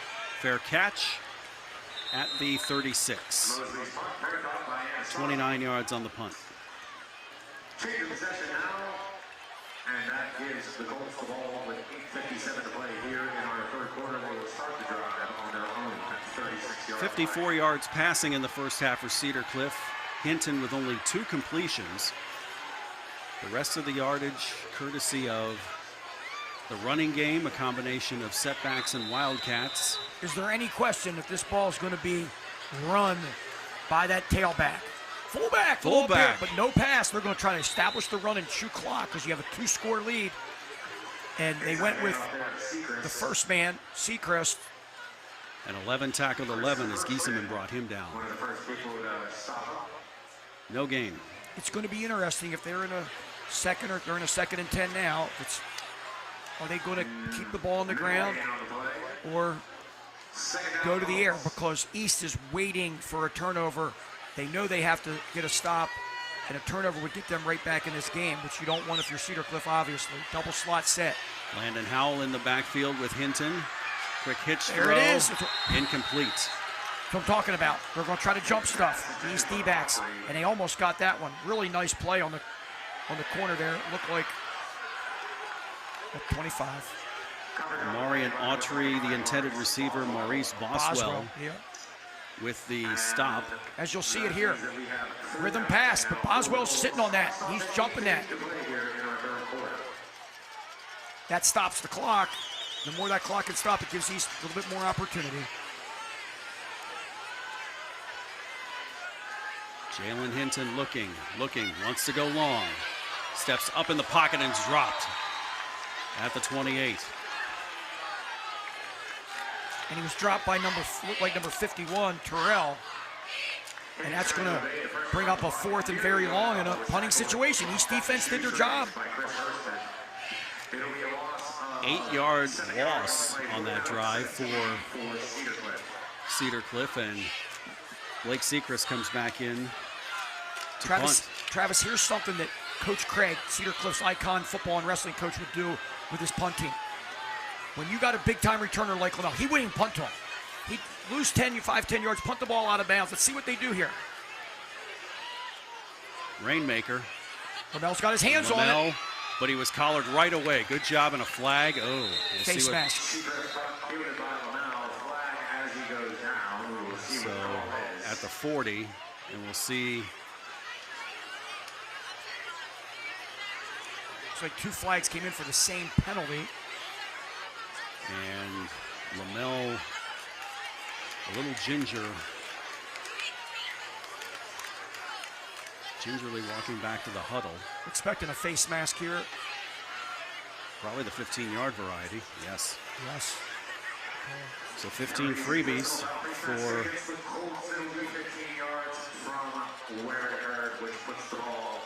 that's the last thing you want if you're Cedar Cliff. And this is what Coach Craig would say. And I'd see him down at Semmel's Barbershop quite often, the barbershop in the heart of New Cumberland. It's an 100th year coming up here any month. But what's interesting, Coach Craig would say, look what just happened there. The field position we lost. You go to the barbershop for conversation and not for service, right? Darn right. Pass is caught. Yes, he caught it. Lamel to the 31. Just there yesterday, getting a haircut, trying to get the vibe for the Cedar Cliff with their win over CD and how they're feeling about this game. A lot of people go in there to talk sports, and the Cedar Cliff Redland rivalry, you got a lot of athletes and coaches and fans that come in from the area, and just a neat place to talk sports. 7 yards on the gain. It's to the 32. So far side is Moore and Boyd. Lamel near side. Giesemann almost intercepted. Great tap away by Will Cucker. And the jump on the ball that Seacrest got. Well, was it Cucker that got that jump? Yes. Cucker, okay. Cucker saw the third receiver run that 5-yard hitch route, and he jumped it. And just like East almost had a pick on the hitch, Cliff almost did the same. Going to that inside receiver of the 3. Did you see what happened there? The receiver lost ground. Little coaching point. If you're a receiver there, you got to come back to the ball and step in front of that linebacker to catch that and secure the football. Don't fade away in the hitch route.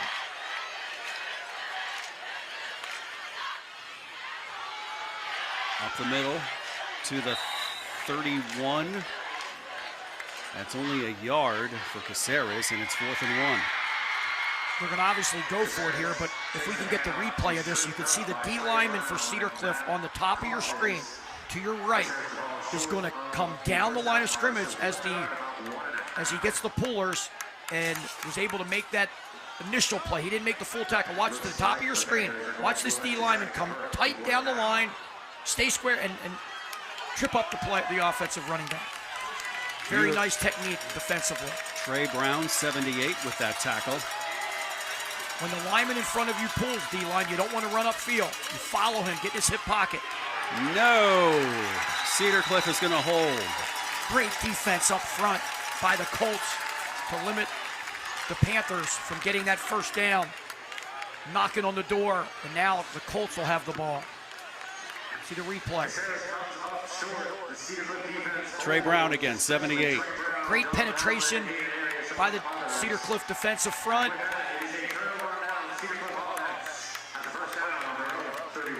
Another turning point in this football game. So 2 great plays by Trey Brown on defense. Turnover on downs. First down out of the eye. And nothing doing this time for Landon Howell. In fact, they're going to back him up a yard to the 30. One thing that you can look at and see with a football program, especially a newer one like the East program is here with the coaching staff. They just had a moral letdown, emotional letdown with the stop on 4th and short. Their defense comes in and continues to play aggressive, hard-nosed, and does not quit. And that's persevering through adversity. And that's one of the most important things you can do in a football program. Anastasi to the near side, the only receivers. They go back to Wildcat. Howell, left side. Seacrest blocking out in front of him to the 34. 4 yards. I'll try to find some more room along the left side. Does gain positive yardage. So it'll be 3rd and 7 at the 34, and Hinton will come back in for 3rd down. We've got a 3rd down and 7 situation for Cedar Cliff. 4.5 minutes to go. Not much movement for Cedar Cliff's offense here in the first part of the second half. 3 receivers set. And there's nothing wrong with that because you're chewing clock and you're not turning the ball over. That's a draw. I like the little counter draw.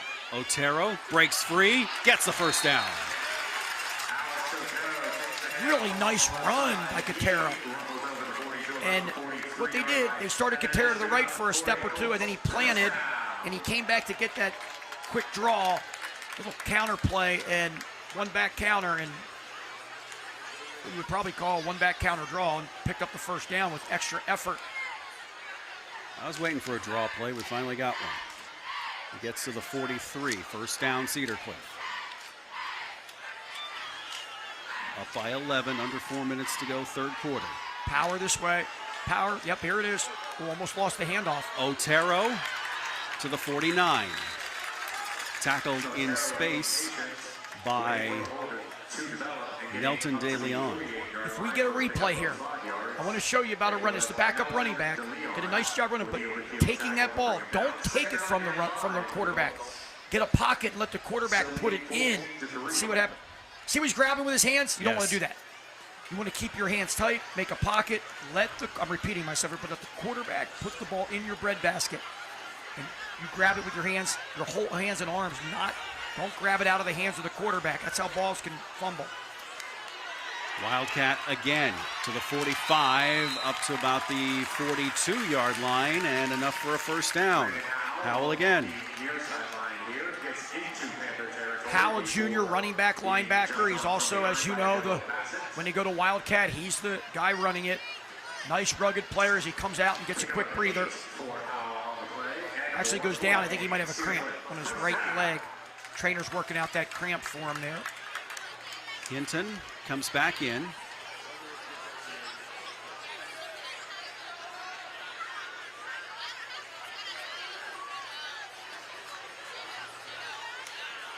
And the give is to Otero. A yard before he's brought down and knocked backwards. Tackled by Lonnie Shepard, 6 foot 250 senior. Good defense there by the Panthers. But the Colts are doing exactly what they want to do. They want to chew this clock, and they're chewing out the majority of the last part of the third quarter here because they have a 2-score lead. This drive started at 5:43 left to go in the quarter. Already over 3 minutes. Give to Otero. Behind a Sechrist block, he breaks free, first down. 30-yard line. Really nice run. Great blocking up front by the Colts as they run that power. We have so many quarterbacks in shotgun in high school nowadays. It's nice to see somebody go back to the old way and get under center and line up and play physical, hard-nosed football. And you see it right here. It's a nice 1-2 punch. Not to mention they have, at times, able to give the ball to Sechrist and get that third punch. So Colts have 3 dynamic running backs, can make things happen. Pro set, Sechrist at fullback. Otero straight ahead, 29. And that's it. Lined up in a slot there, motioned the slot to wing. And just ran that tailback. And even though they didn't get a good defense there, but even though you didn't get you got maybe like 1 yard there. You're chewing clock and you're powering it down and just making East play after play defend the physical game. You get one, and all of a sudden, boom, you get a break for 10, 12 yards. That's what you're relying on. Don't forget to check out the replay of this game Saturday nights on PCN at 7 o'clock and also online, PCNTV.com. Bad snap. Let's see what Howell does. The smart thing, it's going to be a loss of yardage, but it's not a loss of possession, thankfully for them. It's going to be a loss of 21. Unfortunately, that goes all on Howell. I just mentioned about being under center and not using the shotgun, and you don't expect it, but I like what Hal did. If it had been a different part of the game and close game, you're maybe behind, he may want to pick that up and see if he can somehow throw it towards any kind of offensive player and get an incomplete pass to go back to the line of scrimmage. But in that instance, cover it up. You don't want to give East a quick score on defense. I like what he did. Third down in Carlisle. It's 3rd and 30. Down to 1 on the play clock, and we have a timeout, or are they going to take the delay of game? They'll take the delay. Delay of game now That's now 25 yards that were lost here. But even if you're Cliff, you run the ball, shoe clock here, and punt the ball away at the last play of the quarter, and you're going to have East, if they don't get a big punt return, you're going to have East backed up. Probably have to go 70-some yards to get a touchdown. There's nothing wrong with that. So 3rd and 35. Now they have to get the big spring. They're going to throw. And they're going to launch to Sechrist, incomplete, and a great job of defense by Nelton DeLeon, and a flag. Oh, my. Head-to-head, that's going to be a first down, too. The only thing you could avoid if you're East. I like the play on defense. I want to see the replay. This thing is so difficult. These helmet-to-helmet plays as a defender. Sechrist is coming off the field, and he felt it. Those were allowed years ago, but trying to play safety here, and I like what the rules to play safety, but sometimes it's very difficult as a defensive back to come up and make a play where the ball's right up there in the air and avoid. You're playing the ball and the man. Aside from hitting him very low at the waist or below, you really struggle. Let's see what happens here. So Hinton throws, and they picked up the flag. It wasn't helmet-helmet, it was forearm to helmet. Let's see it here. Looks like the safety's going forearm to helmet. Let's see what DeLeon does. It was his right forearm. It was forearm. And they're going to wave the flag, you said? I heard waving the flag from the 40. The ball was at the 45. It is still at the 45, so they're calling 4th down and no penalty. It's iffy. It was a shot to the head, period.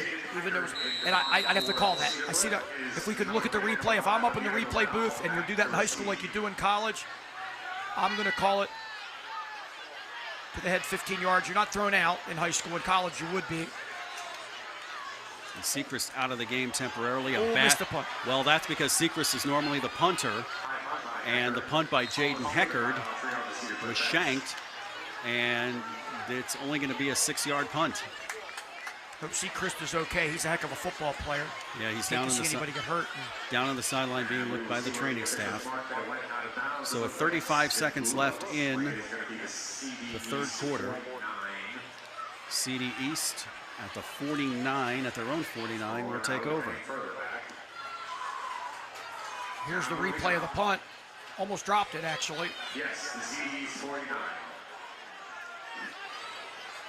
Great field position for East, considering Cedar Cliff was way ahead of that with a first down, barking on the, knocking on the door there around the 30, 35-yard line.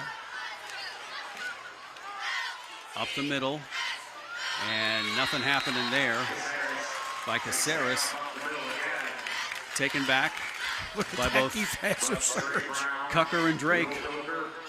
Really nice job by the Colts D. So 2nd and 9 from midfield, and they will not take another play here. We're going to let the 3rd quarter clock click down as we head to the 4th. No scoring in that quarter, but a lot of excitement. 14-3, Colts leading the Panthers. 4th quarter action next on Penn Live and PCN. Discover the power of local expertise with global reach at Landmark Commercial Realty. Serving South Central Pennsylvania for over 3 decades, we are proud members of TCN Worldwide, connecting you to over 200 markets globally. Whether you're looking for retail, industrial, office, or investment properties, our team provides sound, honest advice tailored to your needs. Trust Landmark Commercial Realty to navigate the complexities of commercial real estate with confidence. Visit landmarkcr.com and leverage our global expertise for your local success. Tucked away on 34 private acres in York County, historic Shady Lane is the perfect outdoor wedding experience, providing historic cobblestone backdrops, forests, gardens, and a gorgeous glass greenhouse. Your wedding day will be easy and as stress-free as possible with our suites to get ready on site.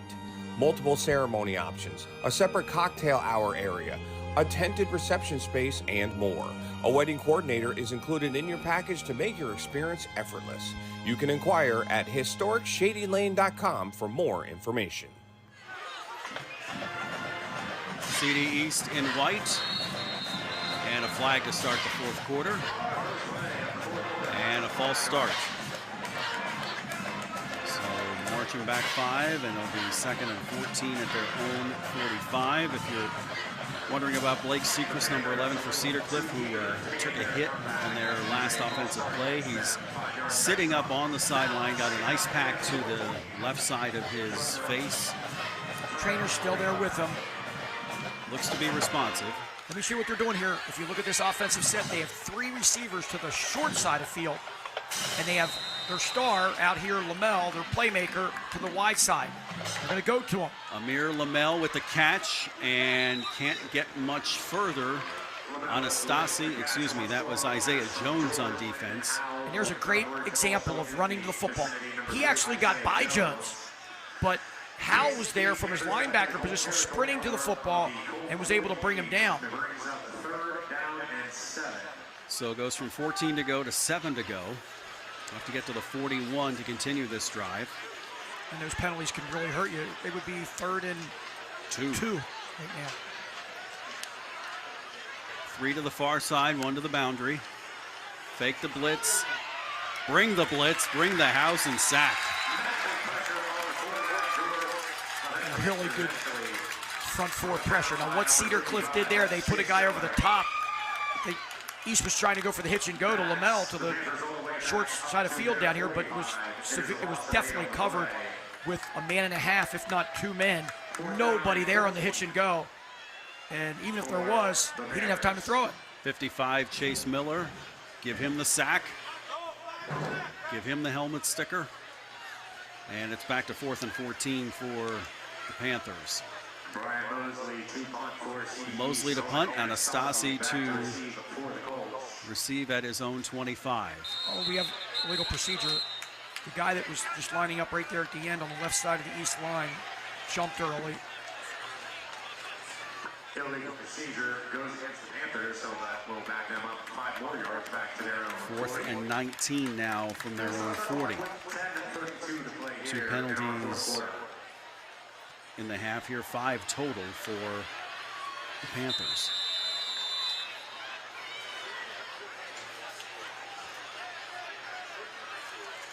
McDevitt and Cedar Cliff next Friday night on Penn Live, next Saturday night here on PCN.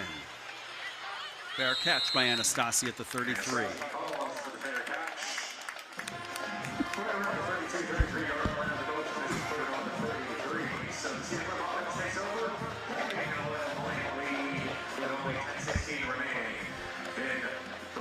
We did tease the NFL schedule. The rest of the NFL schedule on Sunday: New Orleans hosting Arizona, Miami goes to Indianapolis, the Raiders go to New England, Steelers at the Jets, Giants at the Commanders, Panthers at Jaguars, Battle of Ohio, Bengals and Browns, Buccaneers, Falcons, 49ers, Seahawks, Titans, Broncos, Lions, Packers, Texans, Rams, Bills, Ravens, and Vikings, Bears. Up the middle goes Howell to the 40, to the 38.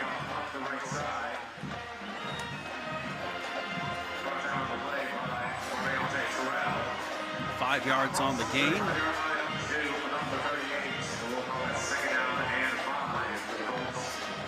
2nd and 5 at the 38, at the 33. If you're East, you got to somehow come up with a stop quickly. A turnover would be fabulous for East. But if you're Cliff, just run that football. Pound them. Otero to the 39. We got 1.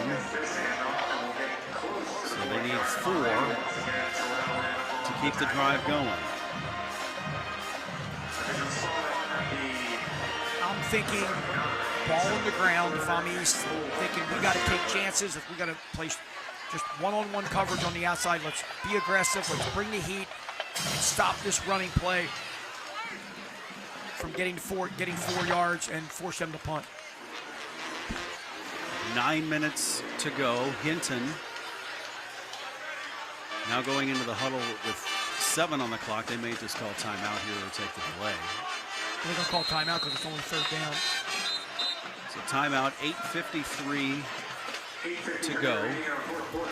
Let's take a quick break. 14-3, Cedar Cliff leads Central Dauphin East on PCN and Penn Live. Everybody knows Hoffman has it. Did you know Hoffman has even more? There's the fully stocked Hoffman Ford Parts and Accessories Department, the Hoffman state-of-the-art collision facility, confidence in our ultra-modern service facility, peace of mind with master technicians, satisfaction with low prices. Do I really need to say it again? Hoffman has it. Only at Hoffman Ford, Colonial Park. Hoffman Ford, just what you're looking for. Hoffman has it. Please make sure to check that you have your car keys with you. 8:53 to go until our Capital Blue Cross post-game show, which includes the Hoffman Ford Player of the Game and Impact Financial Play of the Game. A lot of this to be determined yet in these next almost 9 minutes. Key injuries on both sides as Avery Romaine went out on the first play for Central Dauphin East, and Blake Sechrist went out at the end of the third quarter for Cedar Cliff. We'll see who steps up for both sides here. Hinton, quick throw to Anastasini, dropped it. And it stops the clock as well.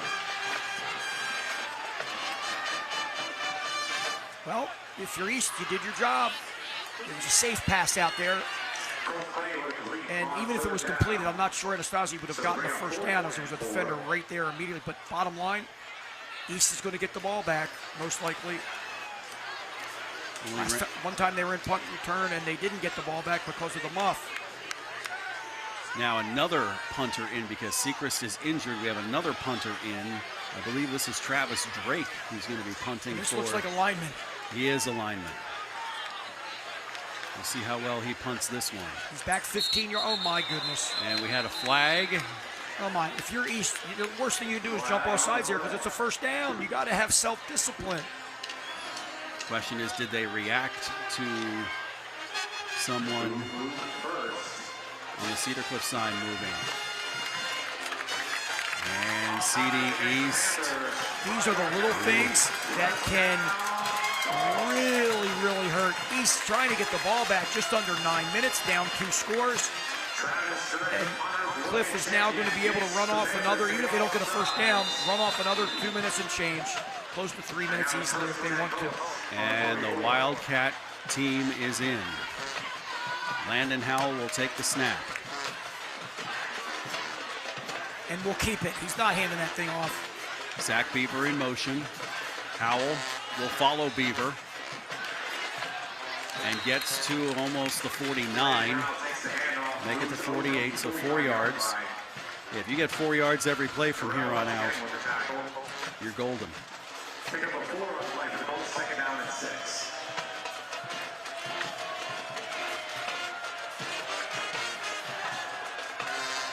And if you're the CD East coach side, you got to worry a little bit about body language too. They had them pinned, they had the backup punter, and they get jumpy on the line, and now. More than anything, I was anxious to see this punter take that snap and get that ball off. You know you're not seeing the ball in the air here. No chance. Howell. Stay in bounds if you're Howell. Sweep to the left side. Well, you're going to get the first down to the 40. 12 yards. I know it's a very little, with 8 minutes to, under 8 minutes to go. If you're Howell there, fall down. You fall down in bounds. Now in the college and pro game, that clock's going to restart shortly after you go out of bounds. But in high school, it's going to stay dead.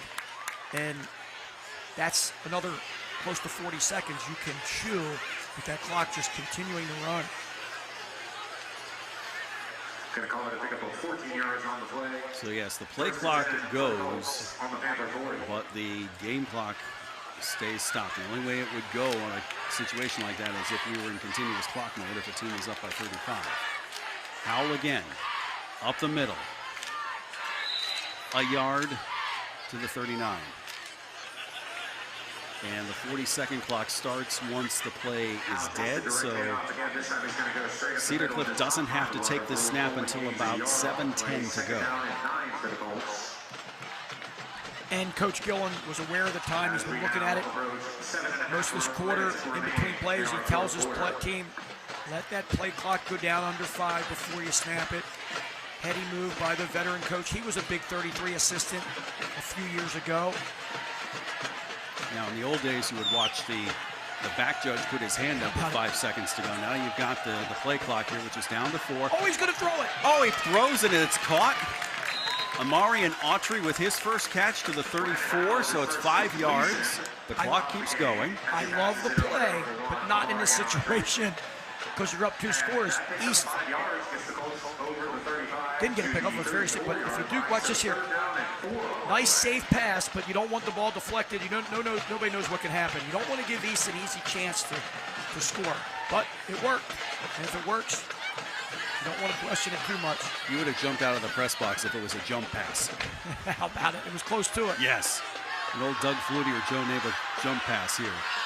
Howell, left side, cuts it up, gets the first down. Flag. Holding, most likely. Umpire threw it right there. Yep. Holding on the offensive line. We'll see what the call is. It goes against Cedar Cliff. Holding. It's just going to make it 3rd and 14. So the penalty from the 30. Now it did occur at the 30, so it goes back to the 40. It's 3rd and 10 from the 40. Okay, because it was downfield then. That's why they, if it's behind the line of scrimmage, they call it a spot foul. The holding occurred actually down the field after a positive run. So from the spot of the foul, it's going to go back. Yeah, back to the 40, and the clock stops too.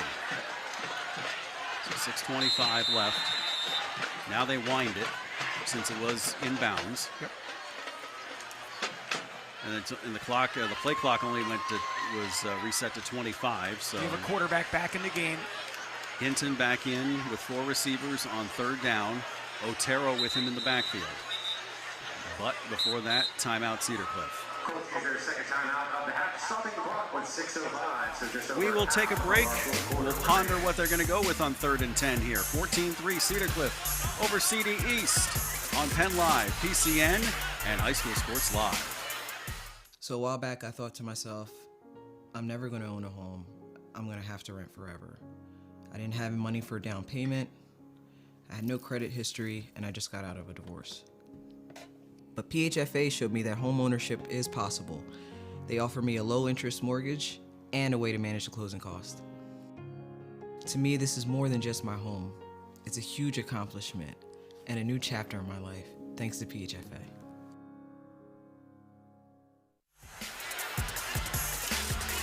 We are discussing player of the game, Hoffman Ford player of the game. We got a lot of possibilities on Cedar Cliff's side. Blake Sechrist, the 3 quarters that he played were outstanding. He's unfortunately still sitting on that bench with 2 trainers near him. Hope he's able to come back. Will Cucker, 41. Next week. Yep, Will Cucker, 41, has played an outstanding game on defense. And 22, Landon Howell has played great from the Wildcat. I'm expecting a draw here. Expecting that cut back draw. Jalen Hinton. No, they're going to throw. Oh, he's got him on the wheel. Oh, and he threw it too far, incomplete. He had the pressure. Hinton had 3 men in his face. If he had just a little more arc on it, Anastasi was wide open. So 4th and 10. Wow, did he come wide open there going down the sidelines that Anastasi was not playing last week. He's back in action. And now we're going to get to see it. I think we'll finally see Travis Drake punt the ball. Now he's now instead of 15, he's 14 yards deep. Nice distance. That's where you want to be, around 14 most likely here. Oh, he dropped it. Oh, and he dropped it. And he's going to try and run it. And he got up to the 45. To his credit, he got back on it. That's what you risk right there. Yeah. When you have somebody, the lineman, notoriously not as sure-handed as a skill guy. You brought up a good point. Fortunately for Cedar Cliff, that was all that happened. He was able to pick it up and run forward and not make it worse than what it was. If you're East, the negative for you after jumping off sides, you're under 6 minutes now. Time is of the essence. You got to try to score quickly. Even though field goals don't help, 1 field goal would still put you within 8. Would put you within 1 score. But you obviously are thinking touchdown here. 3 to the boundary, Lamel to the far side. George back to throw, looking Lamel's way. Got him. Has him, and quickly brought down on the far side after about a gain of 6. Dropped by Taiwan Bird. Nice job of Bird coming up and making the one-on-one tackle. Lamel was not able to catch the ball, look upfield, and make a move because Bird was there so quickly. Good defense by the corner.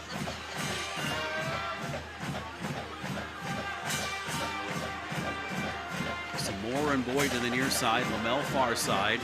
Also Giesemann, the tight end here over the middle. They're going to go deep. Intercepted. They tried to force that. Double covered over there. Went the out and up. Tried to run him on the out and up, Travis, but there was a guy over the top just waiting for it. Dom Allen with the interception.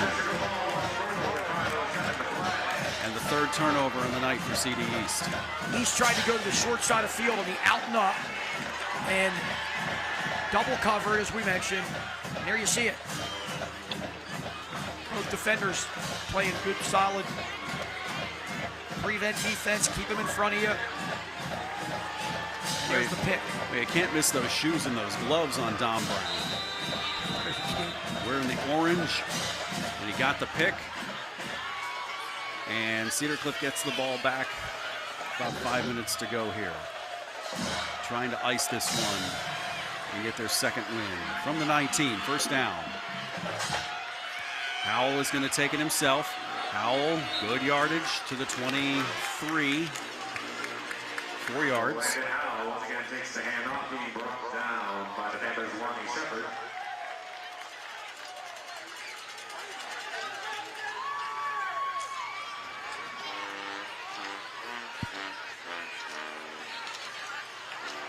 Howell had the first touchdown back in the second quarter. Both coaching staffs have to be proud of the positive things that happen. Obviously, Cedar Cliff coming out with most likely with a 2-score win. That's a big advantage. But if you're East, you still have to be excited. Coach Gillen's going to have to take a timeout. He's upset with his team not getting out of the huddle quicker, even though they're trying to chew clock. Play clock was going to go down to 0 to avoid a delay. He took the timeout. They have one timeout. We're going to take a break here. 4:20 to go. Fourth quarter. Cedar Cliff 14, CD East 3 on PCN, Penn Live, and High School Sports Live. Do you want to answer that? Nah, I'd never with a kid in the car. It's okay. I'm not here.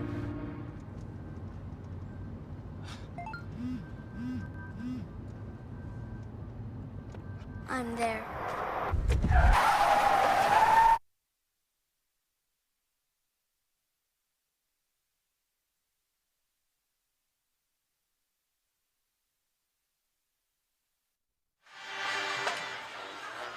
The 23-yard line when we resume. It'll be second down and 6.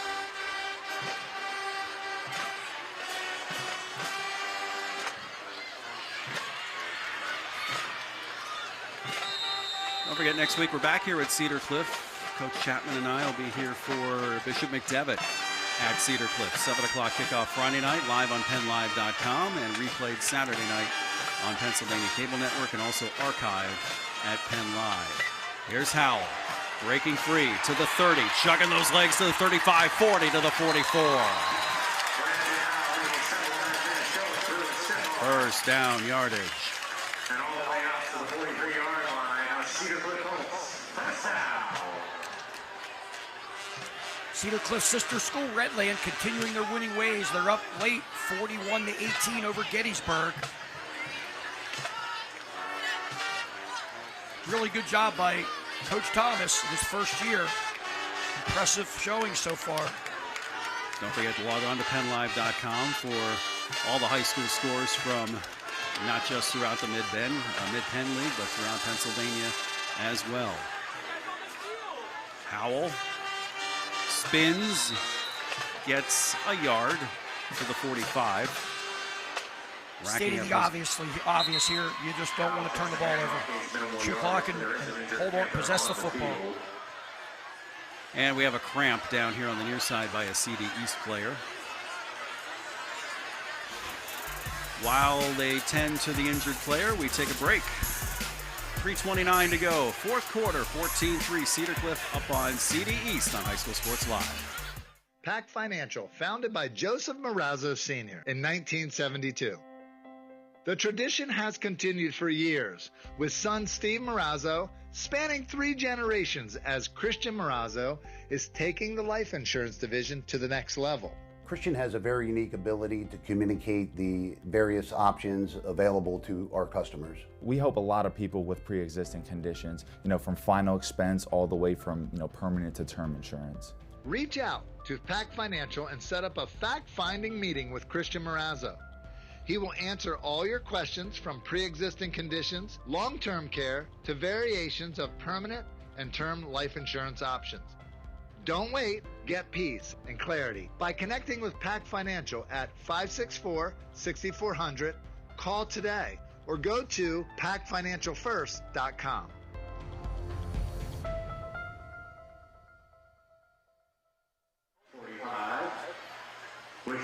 Checking the Mid-Penn Conference scoreboard, a little bit of a surprising low score, but a good result for Cumberland Valley. 10-7, they beat Altoona tonight. Which means Altoona is going to give some teams a ball game in the Commonwealth.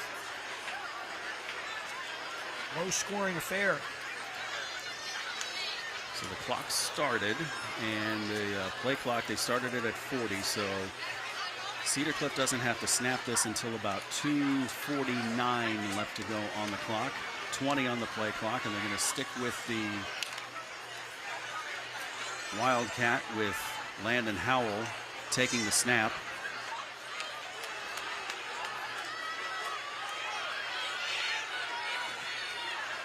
And he'll go up the middle to the 50, 49. That's 6 more yards.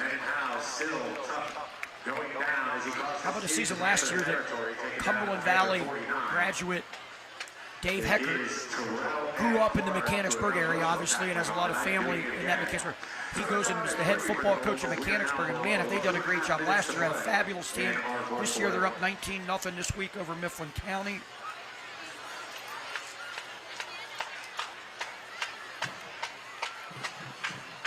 Hershey 21-0 so far over Palmyra.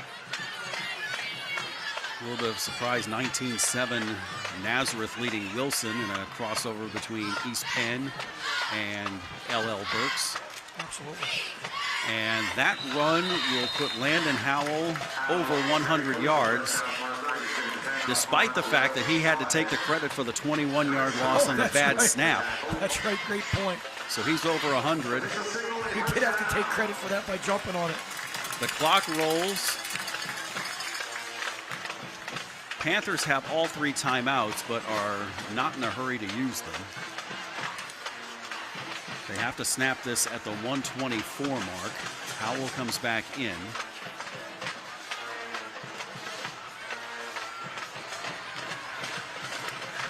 Oh, we got a score from State College. State College 13 so far, Harrisburg 6. And that is a first half score. They give to Otero. Otero gets running room to the 35, and that's a first down. Unfortunately for the Cougars, Mickens, their star offensive and defensive two-way standout, got hurt in the first half against McDevitt last week and did not return. Looked like a potential lower body injury. Not sure if what his status is. So we tick under a minute. 1 minute remaining in the fourth quarter. 1 minute. And Cedar Cliff well on their way to victory number 2. Howell with Otero with him in the backfield. Howell going to take it. Positive yardage to the 25, to the 20. Scampers to the 16. 20 more yards.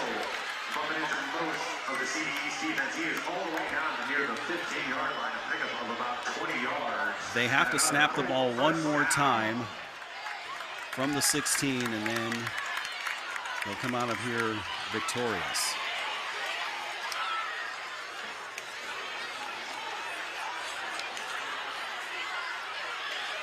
Central Dauphin up on Carlisle 27-0 in the third quarter. We will have Central Dauphin in our only Saturday game at Severance Field in Harrisburg on Saturday, October 18th on week number 9. Hinton comes back in, takes the knee, and that's the ball game. No scoring in the second half, but Cedar Cliff dominated the stat sheet. Final score, Cedar Cliff Colts 14, CD East Panthers 3. We're going to take a break, come back with the Capital Blue Cross post-game show, the Hoffman Ford Player of the Game, the Pac Financial Play of the Game, and we'll get you ready for next week's game here at Cedar Cliff. Award-winning Jack Gianvavo family dealerships have been growing for over 50 years. Now you can visit all 7 dealership locations throughout your county. At Jack Gianvavo, we understand family as we offer a variety, style of vehicles that fit your lifestyle. Now we're expanding them choices and announcing Gianvavo Kia, Gianvavo Mitsubishi. Jack Gianvavo invites you to come experience the Gianvavo difference. Everybody knows Hoffman has it. Did you know Hoffman has even more? There's the fully stocked Hoffman Ford Parts and Accessories Department, the Hoffman state-of-the-art collision facility, confidence in our ultra-modern service facility, peace of mind with master technicians, satisfaction with low prices. Do I really need to say it again? Hoffman has it. Only at Hoffman Ford, Colonial Park. Hoffman Ford, just what you're looking for. Hoffman has it. Pac Financial, founded by Joseph Marazzo Sr. in 1972. The tradition has continued for years, with son Steve Marazzo spanning 3 generations as Christian Marazzo is taking the life insurance division to the next level. Christian has a very unique ability to communicate the various options available to our customers. We help a lot of people with pre-existing conditions, from final expense all the way from, permanent to term insurance. Reach out to Pac Financial and set up a fact-finding meeting with Christian Marazzo. He will answer all your questions from pre-existing conditions, long-term care, to variations of permanent and term life insurance options. Don't wait. Get peace and clarity by connecting with Pac Financial at 564-6400. Call today or go to pacfinancialfirst.com.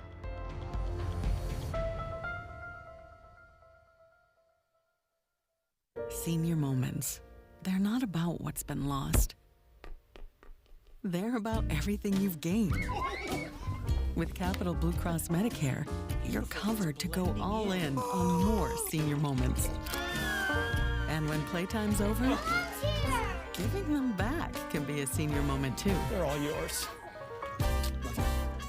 More coverage, more benefits, less hassle. Capital Blue Cross Medicare. Very quiet on the scoreboard for the rest of the night. However, it stayed in Cedar Cliff's favor. 14-3, Cedar Cliff defeats Central Dauphin East here at Cedar Cliff at West Shore Stadium. With For Chapman, I'm Travis Sparks. Thank you for joining us tonight here. We're going to be back at Cedar Cliff next week. We'll tell you more about next week's game in just a moment. Very quiet fourth quarter on the scoreboard, but a lot of action otherwise, and we got to see the smash mouth football that Cedar Cliff is so famous for again. We sure did, and credit to Cedar Cliff for the last 2 weeks of playing that physical, powerful football to get 2 wins under their belt here as they go into a big game next week here against Bishop McDevitt, which we'll have, as you mentioned. Capital Blue Cross presenting our post-game show. We have our Pac Financial Play of the Game. We'll talk about Landon Howell in just a moment, but his backfield mate, Andrew Otero, had a nice play also we're going to take a look at here in just a moment for Pac Financial. As Hinton, the quarterback, he took the handoff rather. We talked and got smacked there at the end, but that kept the drive going. As you see the handoff, it was not the greatest handoff. He recovered from that nicely, and boom, got knocked out of bounds. If we had the hit parade, that would have been part of the hit parade back a couple of years ago here on High School Sports Live. But a great job by everybody in the backfield for Cedar Cliff, especially the offensive line as well. And Landon Howell, He got socked with a 21-yard loss because of a bad snap that wasn't his fault, but he recovered nicely and ended up having 121 yards of offense on the ground, another 5 yards through the air, plus the touchdown, the first touchdown to put them up 7-3, and he played out of the Wildcat for most of the latter part of the game and kept getting great yardage, did not make any mistakes, ran straight ahead, and he is our player of the game presented by Hoffman Ford. Just like his dad, Nick Howell, a 1994 Bishop McDevitt graduate, 3-year starter, defensive end and fullback, and just very rarely leaves the field. We saw it from the Sun here today. The guy's on the field almost the whole game, and he's just rugged and ready to go from start of the game till the end. Want to do it again next week? Let's do it. Right here, right back here. Bishop McDevitt will come to town against Cedar Cliff. 7 o'clock kickoff. We're live on Penn Live with a replay on Pennsylvania Cable Network, archived on Penn Live, and also online, PCNTV.com next Saturday night. For our director, Chad Edwards, the entire Invicta team, for Fort Chapman, and our folks at Penn Live and PCN, I'm Travis Sparks. Final score, Cedar Cliff 14, Central Dauphin East 3. We'll talk to you next week. Have a great weekend, everyone.